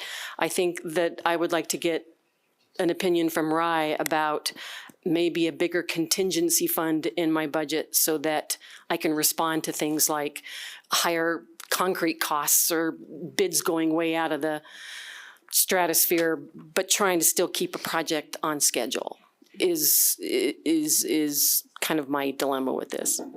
Is not meeting often enough to keep up with issues like that. You said the cost came back twice. I mean, contingency budget maybe 10% or something. I think we could figure that out. But twice, you would have to come back and get authorization. And you could come to each individual group. Each week we all meet at least weekly and get approval from each group if it's urgent. Now, it is. Yeah, I understand, but this is first we've heard of it. Well, it only happened this week. I'm going to second what Tom is saying here. If something we all approved and we kind of had to swallow hard and it was $3 million and now it's come back at $6, we might have to kill the project. You have to say that's not worth doing for that much money. So I don't know that, giving away the authority to spend everything in the budget to a subcommittee or other people, it's just, or even yourself as staff, you could maybe create something where if it's up to 20% more, yes. But, when it's doubled, that brings the whole project into question as to whether it's worth doing. I think Tom's suggestion is good, that you should come to each individual thing. But before our next meeting or at our next meeting, I'd like to know how we could be 100% off on an estimate. I mean, that just seems tariffs. Very. I'm sorry, but that's what we're hearing. 100% off is something's wrong. So I'd like to hear about that. So, Patty? I think having an increased level of discretionary budget for EOTC to spend for incidents that are minor. But you're right. I think we would be crazy to say, oh yeah, triple the project and we're okay with it without bringing it back to us. I think Linda might be asking for just a little more wiggle room in there. Yeah, I think that's fine. So I think that should be part of the budget process moving forward. As far as what's on our plate right now with this cost, we might have to add on to one of our work sessions, a special meeting to move it forward. I mean, there are some things we can do as individual jurisdictions to move it forward in a timely manner, and we just need to figure it out. Yeah. And that's, going back to this idea of a subcommittee, I mean, Linda could come right away, call a meeting of the subcommittee. We could discuss, understand it, come back to our respective groups and fill everybody in, and we'd be much closer to a solution than In a quarterly meeting. nothing. There's no communication right now. Yeah. I agree. It's a good place to start, Tom. So I think what we're hearing from you all is creation of a subcommittee, so a member from each jurisdiction, and those three folks would be able to get together with We heard staff. alternates as well, so that they can stay on schedule, because I don't know that we left with alternates, so clarification for that would be good. A chair and 2 alternates. Is that what we said? No, we said a chair. 2 vice chairs. And 2 vice chairs. Oh, vice chairs. Sorry. Yeah. And maybe each one has an alternate in case of absence. I don't know. yeah, that's what I was thinking. But only It's that. just as hard to schedule those 3 people with one person sick or another person sick or another person traveling, unless you have alternates. Yeah. So you have a chair. You have, from each jurisdiction, there are 2 folks. Right. But you will have a chair and 2 alternates, ultimately, that work with staff to Wait a set minute. No, agendas. No. You will have 2 people from each board, a total of 6. Oh, you're And- thinking that they go to each meeting? And they have an alternate. Well, they don't, wasn't the a- alternate may not have to go if the regular member can go, Right, but there is an alternate. So there'll be a regular and an alternate. And from the regulars, they'll pick the chair. Now, I would say if having the alternate kicks it into a public meeting situation, which cuts down on the flexibility of being able to meet real quickly, I wouldn't have the alternates. So I think But they could fill in, but they wouldn't be at every meeting. Yes. Right. That's my understanding. They would Mine not too. be at every meeting. So you'd have basically 3 electeds corrected. attending a meeting with staff that could help with agenda setting. And one of them is the chair of the EOTC. Yes. That's right. That's right. And then 2 That vice sounds good. chairs. We will follow up with an interpretation from the attorney as to whether or not that is a quorum. And then there will be a minimum of 3 meetings, but still possibly 4 per year of the entire. I would keep it as 4, at least for a year. Let's just see how it all works. I agree. Okay, I'm not gonna argue it. Yeah. And a real quick point of clarification I want everyone to know, Rye had planned to be here, our county attorney had a family issue, so that's why he was gonna maybe join us later, so I just wanted you to know. Thank you for clarifying that. That's helpful, Patty. We all appreciate that. I want to look forward to the write-up. I think that something that's going to be important is that the information that the subcommittee is going to be discussing or thinking about has to get out in a timely fashion. Because if I was trying to represent what Sam and Christine and John all think, I need to be able to tell them what's going to be on my agenda that I'm going to be discussing coming up. So, that's part of this loop. We're creating a larger or more complex loop about getting information out. Okay. Understood. Okay.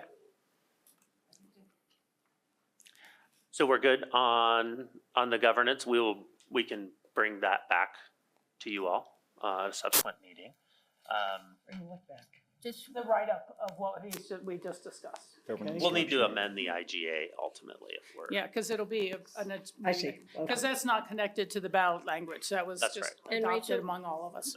Yes, Patty? We'll still keep our regular meetings 4 times a year with a quorum of 3 members from each jurisdiction. Thank you. Yeah, thank you for that. Can I just make a comment about the regular meetings? Please. It used to be that they were consistently the same time every year, so you could have them marked off in your calendar.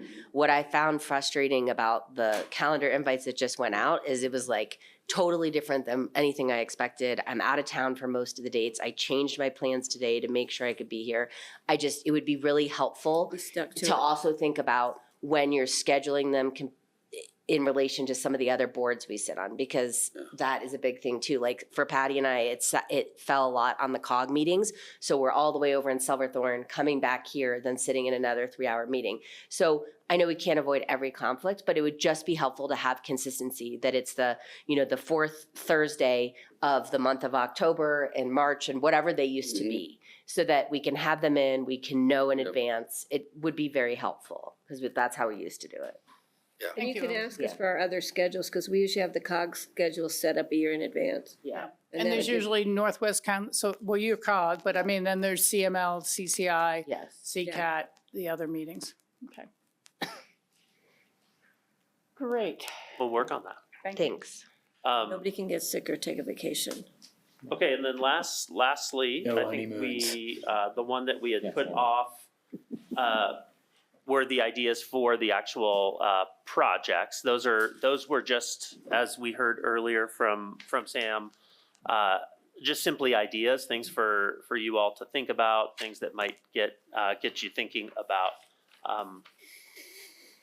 different projects we could take on. So I might ask staff to kind of walk through some of these, and then we'd like to get just a discussion going on that, and we can keep a list, and I think that would ultimately come back with a when we get into some strategic discussions. So, Okay. Linda or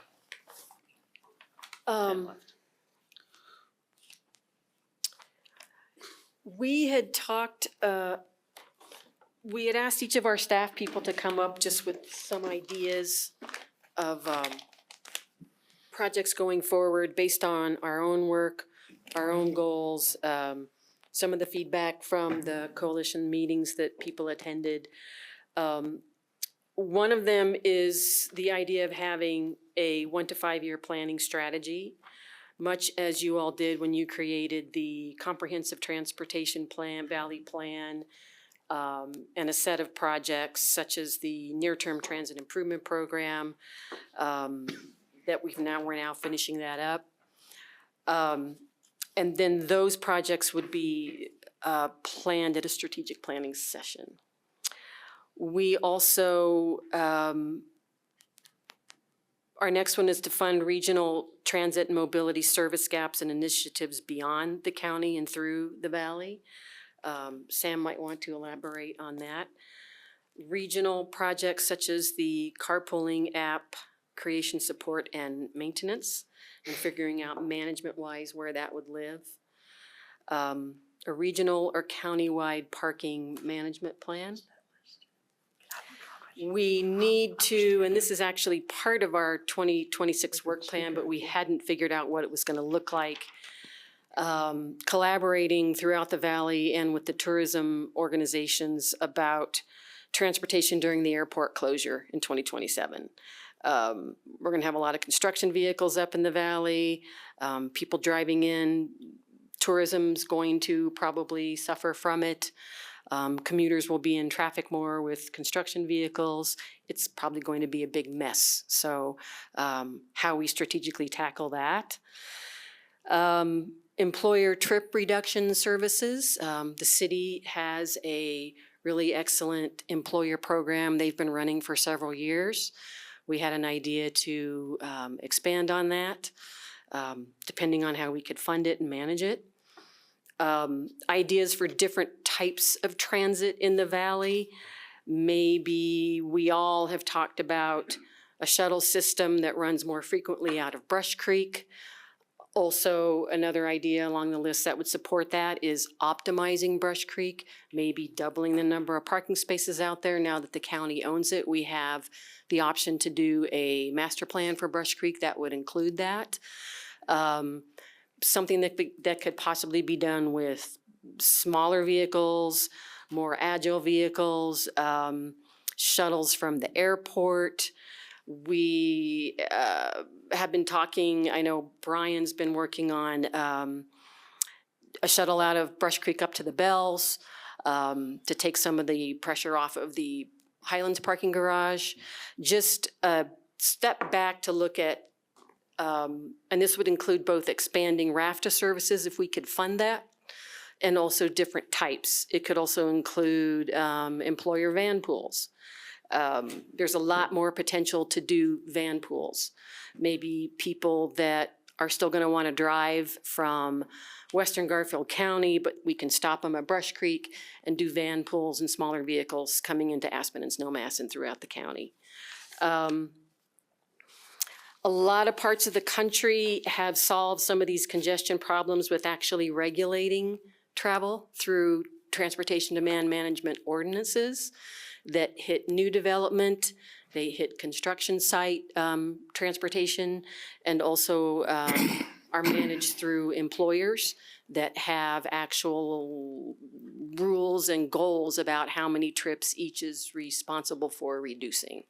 It's a new idea up here, but it's been done successfully in other parts of the country, and it's pretty exciting. Again, optimizing Brush Creek for more trip conversion. We now have 400 trips that are converted out of Brush Creek. Perhaps we could look at doubling that or tripling that. I don't know what those goals might be, but we could develop those. And then another idea is we do a really good job of counting vehicles up here, but we don't necessarily know what the different trips are, the different travel types, and the different situations of the human beings that are making those travel decisions.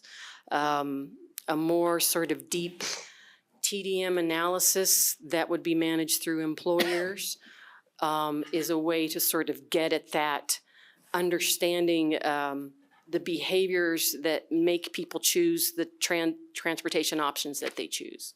It's kind of easy to say, well, why don't more people ride the bus? Why don't people carpool? Well, I don't think you can answer those questions until you know more about the people and the trips that they're making. And it's all different types of trips. So a travel analysis and then a people analysis, a TDM analysis. Okay, thank you. And thanks to the staff for generating a list we can start to work off of. I'm going to ask for two things. One is if people can think of other things they would want to add to this list at this time. John has already mentioned, considering rail or funding contingency or something to take a look at it. But are there other future projects that people would like to add to this list of potential? There's none of these are chosen yet. Well, I'd love to see the EV connected at Brush Creek. I don't know whether that's the county or EOTC, but that'd be great. The electric vehicle charging station at the, so there is existing projects we're trying to finish. So let's leave that aside. And we get to the next meeting, we will see the budget needed to fulfill the remaining projects as well. The only thing I really wrote down here for myself was looking at partnering and continuing to partner more with CLEAR, which is our Down Valley partners who are trying to introduce TDM. I understand Lynn and our staff met with them last week or so, something like that. But I don't know what that takes its form, but again, if we're solving the congestion problems in Glenwood as much as the Upper Valley, we need to be working collectively with them. And the other thing I think we really need to do is to go through this list to see which of these cannot be funded by the EOTC and have to be funded should they go forward, or we want to see them go forward, for like the continue to build upon Aspen's program supporting employers. That's kind of the PASS program, the discounted RAFTA PASS program. Can we use EOTC money to buy more discounted passes for employers, or to help match them, or whatever? Would that fit in it? The Pitkin County Airport closure, traffic mitigation plan, and transit funding, I think that's very important. I think that's got to be important to all our local economies and guest experience. But can we use mass transit money to bring tourists from the Garfield Airport at Eagle Airport or whatever? I mean, that becomes a real question, and it's probably not. So, what other ways could EOTC help with this? I'm not sure. But I think eliminating which ones we would have to fund separately if we want to see them go forward or apply for grants or whatever is a really important thing.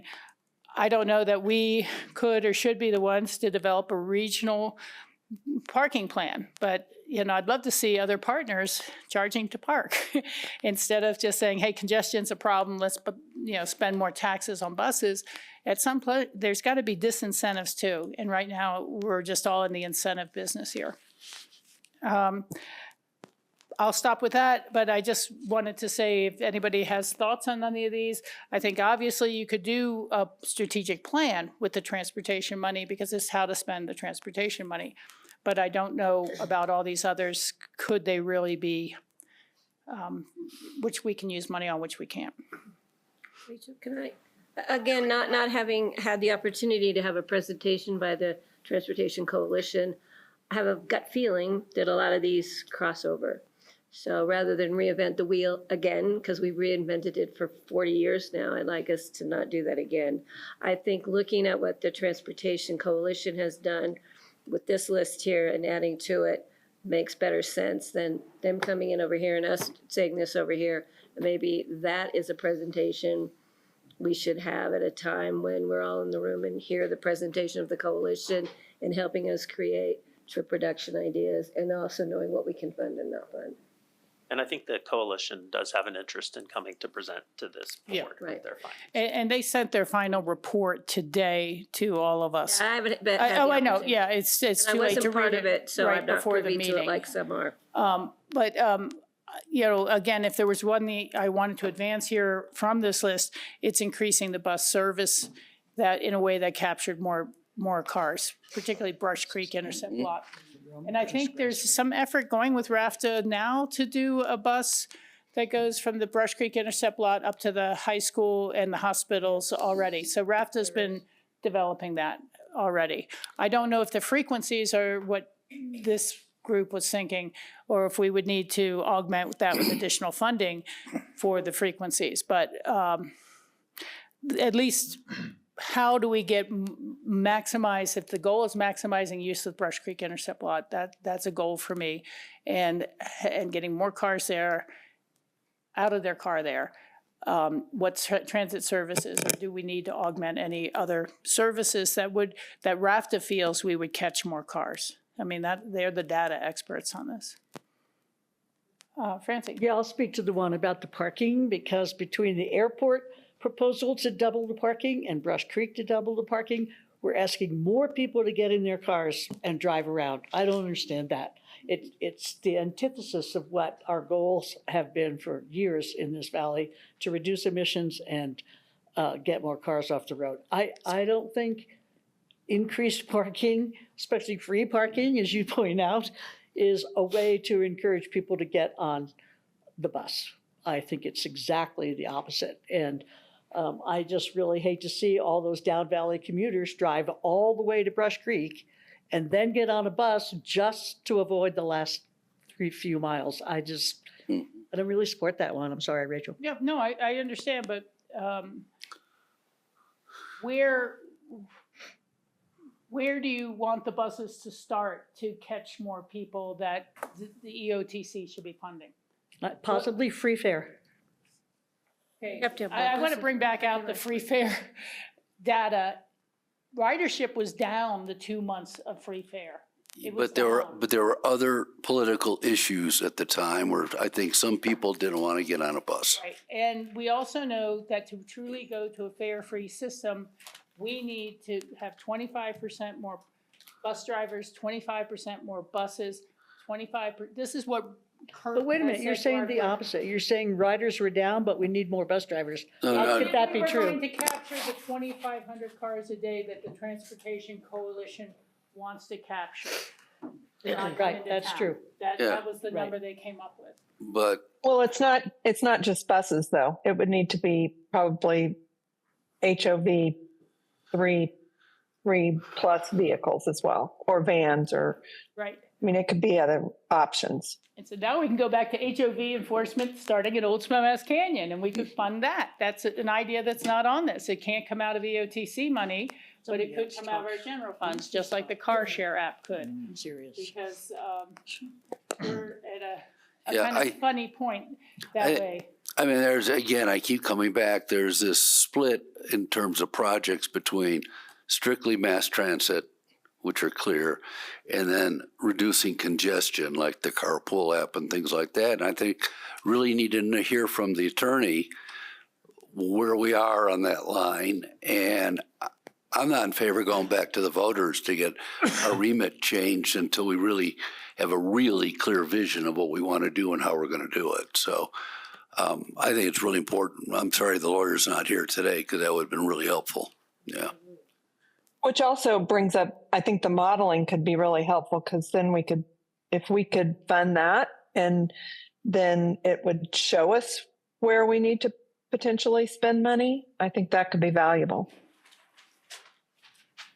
Again, I mean, EOTC, even though its name is Transportation Committee, we're very limited in what we're authorized to do, and very limited in our monies.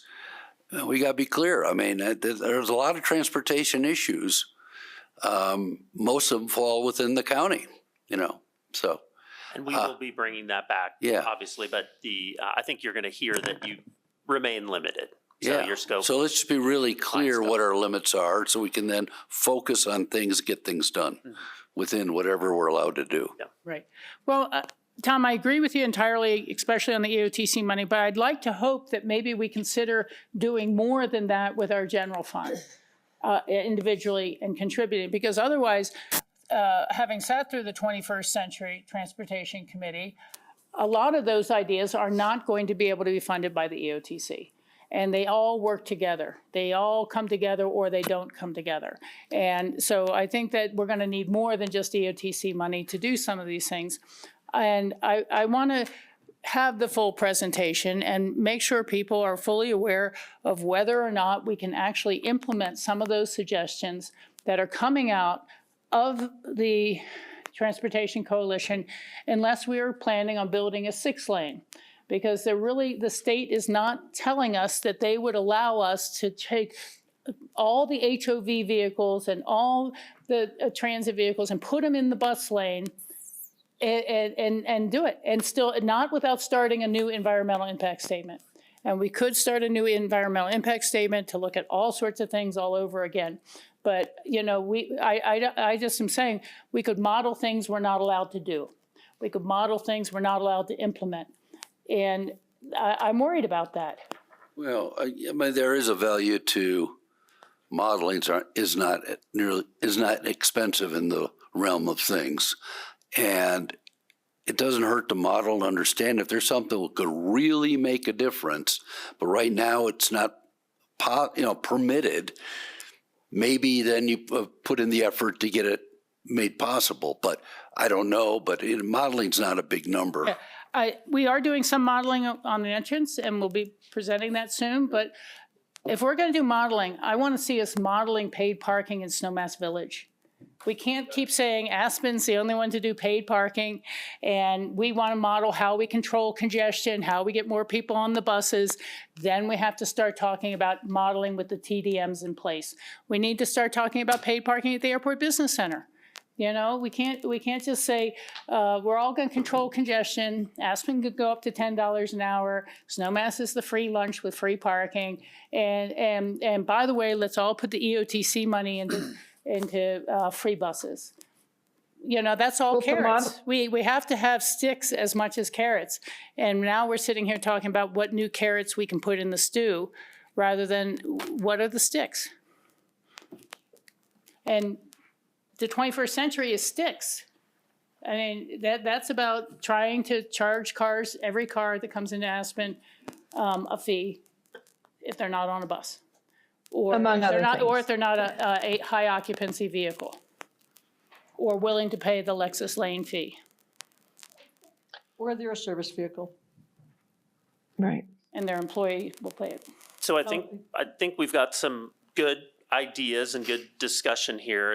Are there other ideas? Sounds like modeling seems to be an important one. Paid parking associated with that is one that I'm hearing.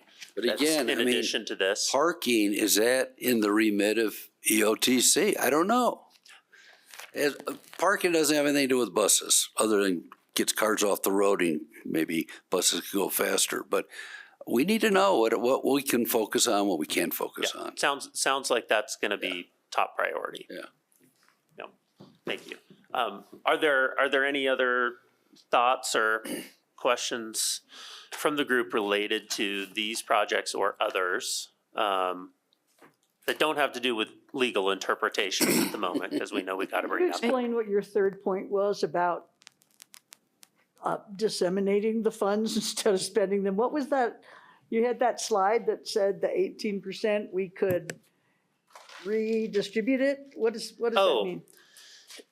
That was a thought of, do you want to redistribute the EOTC monies? Maybe there would not be an EOTC moving forward, and those monies get redistributed to the within the, I guess, jurisdictions that are currently receiving money. And where they were raised, or based on where they were raised. For transit, that's right. So do you give more money to Snowmass, do you give more money to Aspen, do you give more money to Rafter, or what have you?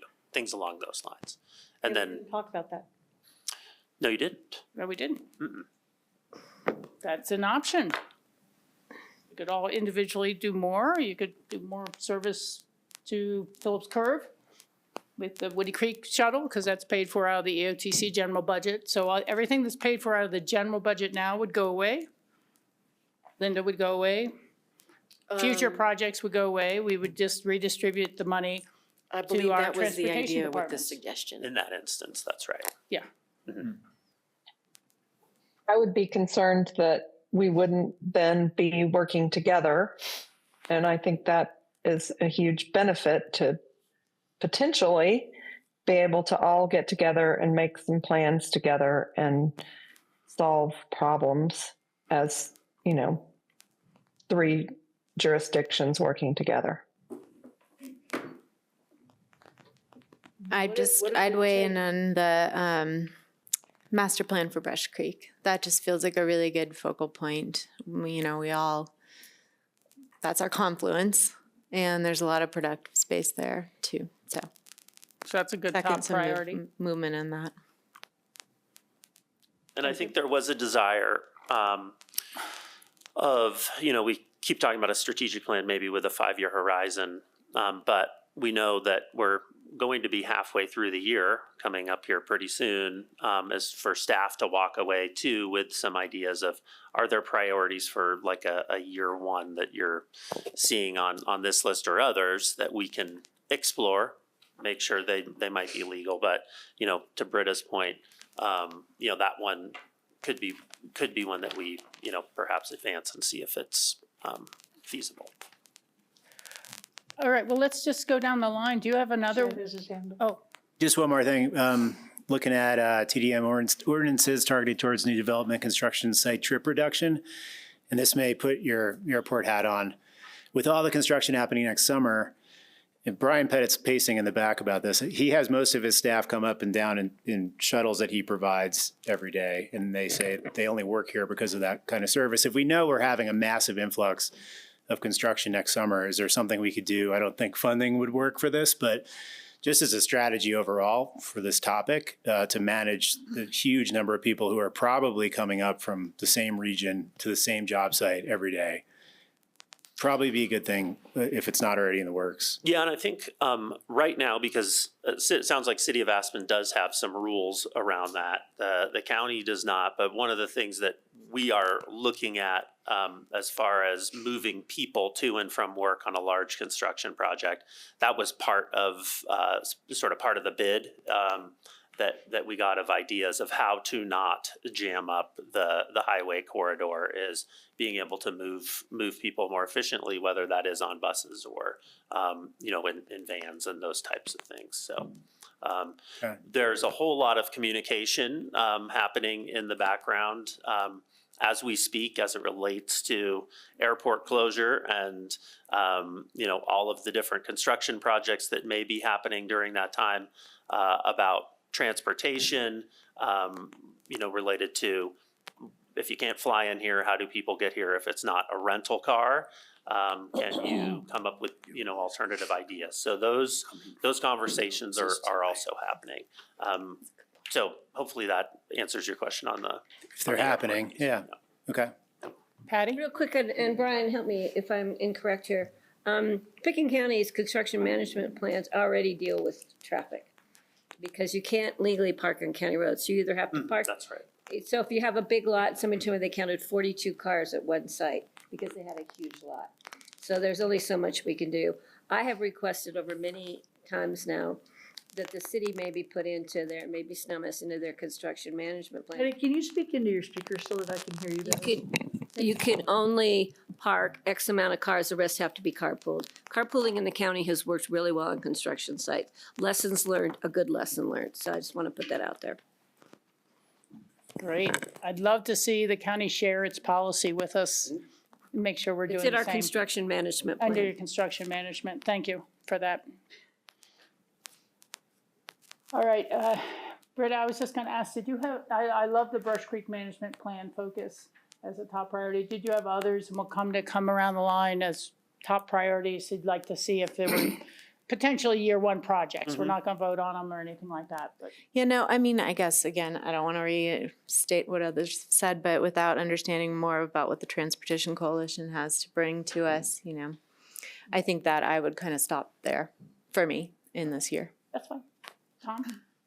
I have nothing more to add. Modeling, you wanted, Well, I think modeling was brought up. I wouldn't hesitate to do the modeling just because it may not be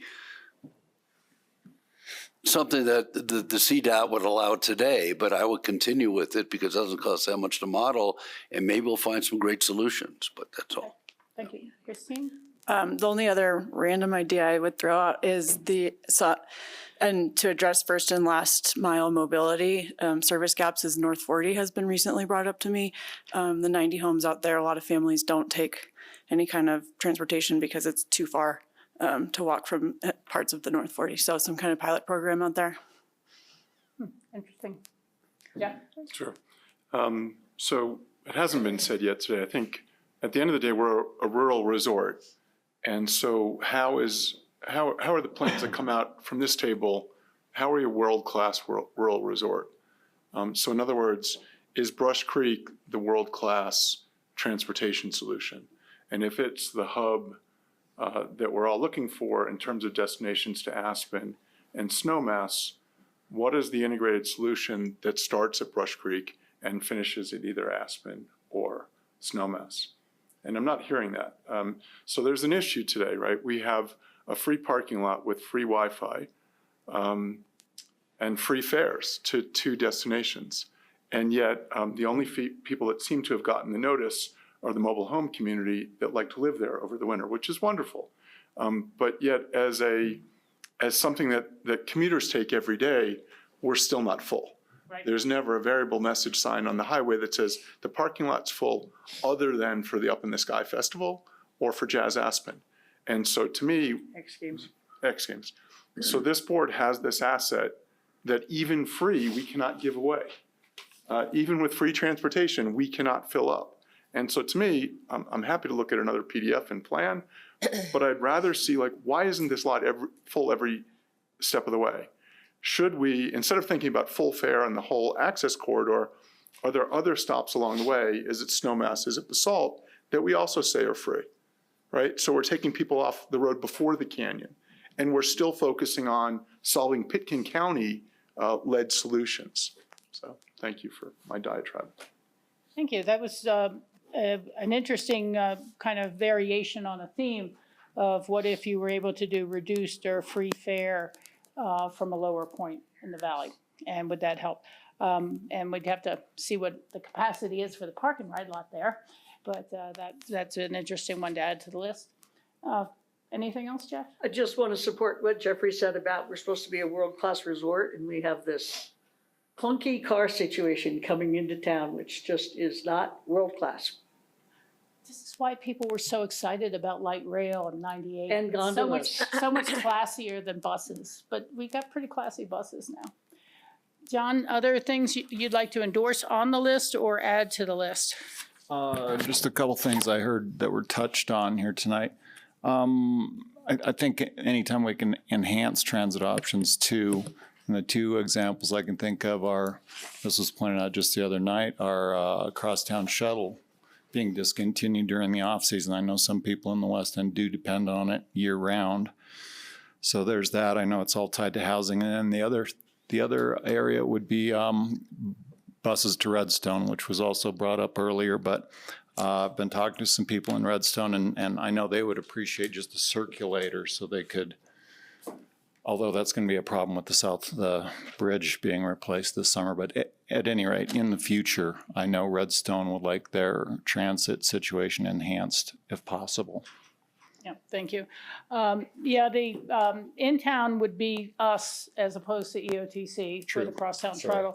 And we would need to take our own deeper look at, I know over in my neighborhood, the Galena Street shuttle used to run summers as well as winters, and now it's only winters, and that's okay. There's other things, but we've all, in-town transit is more of an Aspen issue to deal with our paid parking revenues and other sources.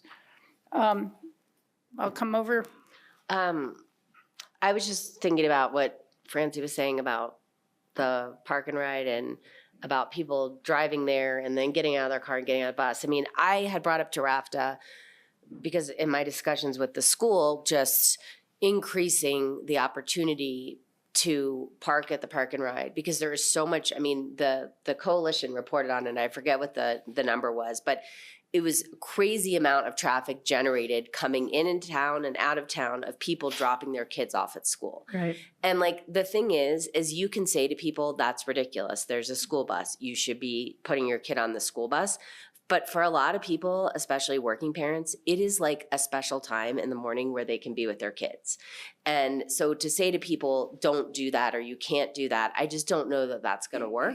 But I think there is a belief that if there was transportation option at the park and ride to get, whether it's teachers or kids that can't park on campus right now, to park there and take the bus, it would be a much better option than currently what's happening with all the traffic coming in and the inability to park at the school district. Also, if you are trying to go from Snowmass to the school district or even to Highlands, despite the winter when they have like the direct bus 2 times a day, it is very frustrating because you are forced to go to 8th Street, get off the bus, cross the street, so you're going into the traffic just to go back and sit in the traffic again to get out of town. It's frustrating. I mean, if there was an easier way for me to get to Snowmass to the school, I would take the bus all the time there. Yeah. They are running buses up to the schools and the hospital and in Highlands, directly from Brush Creek. You don't have to go to 8th Street anymore. Right, but they weren't doing that before. But they started, they've Right, come because of the discussion with the school. But I'm just saying, like, that is the problem. I mean, and so it's like, I think it's better for people to get off at the Brush Creek Park and Ride and even get on the bus for wherever they're going, whether it's the school or the hospital or Highlands into town, than the alternative, which is everyone being in their cars. Right. So looking at more solutions like that would be much better. Because, and I know the problem, especially with RAFTA, is the driver shortage. You know, is that some of the routes, like the flyer, just stopped happening from Brush Creek to Highlands because of that. Because of, you know, not Lack being. of drivers, lack Yeah. of capacity. Yeah, so it's like you just have to remove routes, and where do you start at that? Yeah. So, I don't know, that was it. No, what you're building on is very much this one bullet point they had in here of maximizing the Brush Creek intercept lot. How do we find the routes, the things that will maximize its usage? And a small thing that's coming out to me from this whole meeting is better PR. How do we get the word out about these options? And we've all talked about it before as well, but how do we reward people sometimes who are using these options? Can we use EOTC money to buy, $120 gift cards from City Market and hand them out to people kind of randomly some days? Thanks for riding today. Thanks for being here today. Thanks for using the park. I mean, let's think about how to make it more fun and something that people feel collaborative about joining in and participating. How do people know about the new bus up to the school? Things like that. John, and then we'll come back over to you. Sorry, while we're talking about the Brush Creek Park and Ride, I know this doesn't have unanimous support, but I think we should be talking about the two-bridge solution to connect the Rio Grande Trail to the Park and Ride and to the ABC. I've been hearing from a lot of people at the ABC that say, hey, we support this, we feel like we voted for it, and why isn't it happening? And I think, as has been pointed out earlier tonight, with all the construction projects that are coming up, the airport, the entrance, the 2 new hotels at the bottom of Lift 1A, Meadows Housing, we're gonna have a tremendous amount of traffic on the highway, and I think anything we can do to get people an alternative mode to get into town, that's what we should be doing. Very good. I appreciate that. Ted? Yeah, just 2 things on these comments. I do think the ABC Rio Grande one is moving forward first. They're citing it. Excellent. Yeah, which is, I agree would be great. On the idea that I think when I first moved here, transit was always based out of Aspen and how to get people to the ski mountains, and that's where the 8th Street kind of handoff always kind of happened. The new bus that they're talking about, I believe, starts on June 28th. That's from Brush Creek to basically the Castle Maroon Loop. 5 in the morning, I believe, 5 in the evening. It's not it's not as regular of a schedule, but it's more meant to be for the hospital, for the school campus, or the ARC, or at Highlands in the winter, or even access Maroon Bells. And I think it's a great idea to start pivoting to the build out of Brush Creek, because more people are accessing the valley and the ski areas from that direction now than the traditional way when all these things started, even EOTC itself probably, that's true. when it was like, let's all base everything from Ruby Park. So just an update on a couple of things there, but good discussion. No, that's a great item to have brought up. So glad to hear that. Sam? It's a 2-year pilot program, by the way, sorry. 2 years for the bus, RAFTA got As from a a pilot. grant. So then it'll have to probably be revisited if it works, yeah, sorry. Nothing more. Patty, did you have another? Okay. I'm just not sure on this, and we can check into, yeah, I'll come over to you, Susan. I see you. Thank you. I appreciate that. It used to be that if you told the driver you needed to catch the Castle Maroon, they would pull into that kiss and ride location right by the roundabout and let you get off there, so you wouldn't have to come all the way into 7th Street. But, you know, I don't know if that is still active. I've seen some buses pulling off there, people get out, wait, and take the Maroon Creek bus up. Local, Yeah, the local, not the BRT. the local will, but not the BRT. Okay. But, you know, so anyhow, that again, it comes back to wayfinding and knowledge of how you can intersect these routes a little better. Somebody, yeah, Susan is on the phone. Susan, thank you for your patience. Thanks. Sure. I think the Transportation Coalition would love to come present, and possibly at the next meeting if that works. But we can work that out. But I think that would be informative for this group. And we started with a presentation for RAFTA, and it's very important, I think, to get feedback from communities all up and down the valley on these solutions. And that's sort of what we're in the process of doing. And so I think it would be good to present to this group as soon as we can. Yeah. Susan, I want to thank you both for going down and presenting to the RAFTA meeting in Glenwood Springs. It was really very informative. The kind of question I just simply have is, do we want, or would it be possible perhaps to have that presentation to our boards individually? Or do you need to wait until we're together again in middle of July, end of July?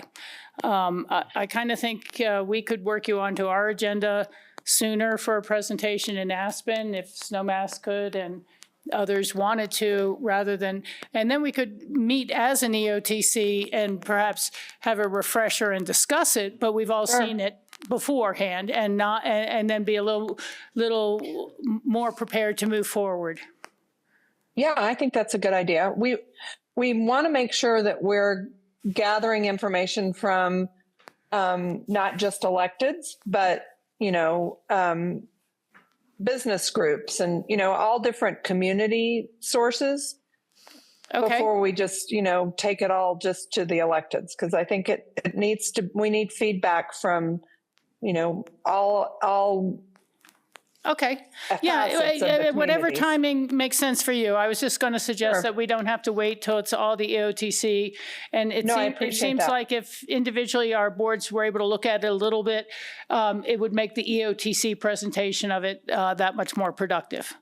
Yep, I think that's a very when good you get idea. to that point. Okay, very Awesome. good. Thanks. Point of clarification, when Patty. she's saying we, she's talking for the coalition, not for the Snowmass Town Council. Correct.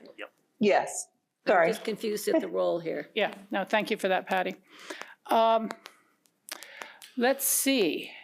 You've captured a lot of ideas from all of us, haven't you? Yeah, there's a lot of information, so thank you for sharing. I think we have some good direction. I think we can go back and I think it sounds like one of the main things is to hear from the attorney as to what we can and can't do. And, I think as far as the governance model, we have pretty clear direction on what you would all like to do there. And as for these projects, I think I am hearing a theme on Brush Creek come through quite clearly, as well as a few others. But, I think some of those also depend on, again, the interpretation from the attorney. So that seems to be a very high priority. So we will follow up on that. And I think at the next meeting, we'll come back with, I guess some of this information processed for you, and then we can have a conversation about next steps. Okay, thank you. And then the ongoing work projects that EOTC has going, that will go on. That nothing stopped because of this meeting. And I'm looking at it on May 12th would be our next regular meeting that we could get a presentation from Linda on about this contract overrun.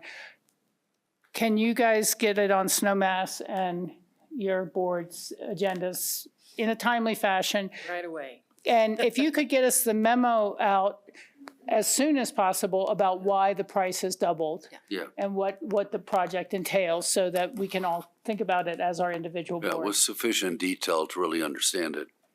Okay, And Rachel, if Lee, the BOCC, and I'm not sure, this would be a question for Rye also, needed to do it in a regular meeting session and we needed it to be timely, we could either do a special meeting or we can do we can do an emergency ordinance. So it could move forward quicker and then do a second reading follow-up. So, Yeah. because I know that drags things out yeah, even more. there's processes sometimes. I have no idea if this is a resolution to allow the EOTC to spend the money or whether it's an ordinance. Let the board Yeah. of commissioners. But we'll look into how we can move that forward for you, Linda. Okay, thank you. Okay, And Snowmass's next meeting is the first Monday in May. Fourth, yeah. 4th, so you have, I will wiggle onto the agenda. okay. And when's your next regular meeting, the BOCC? Calendar. In That's right. 13th of May. 13th. Okay, so you may be able to have that settled up within 3 weeks. And again, if something like that comes up again, we can always add it to an EOTC agenda if we're all going to be in the room, if it's timely before then. Is there anything else from us, Ryan? Nope, I don't think so. Okay. We don't have a meeting for 2 weeks. Is there any other closing thoughts from members of the board here? Real quick for Britta, do you mind? As far as the management plan for Brush Creek and for the city, we are taking in consideration, part of this is special events that you have in Snowmass, or you might have in Aspen, as part of our planning process. So your jurisdictions will all be involved as we move forward, which is in process. So it's already a priority for us to get a plan going there. So thank you for pushing that even further. Thank you. Thanks. Appreciate it. Very good. Then I would accept a motion to adjourn well, it's actually a retreat. We didn't have a motion to adjourn, so we cannot adjourn. We don't need to adjourn a retreat. That we don't have to. So thanks, everybody. I know there were some difficult conversations and we went around in a little bit of circles, but they tend to pull more of it out after we're done with these sort of things. Thanks, Rachel. Thank you.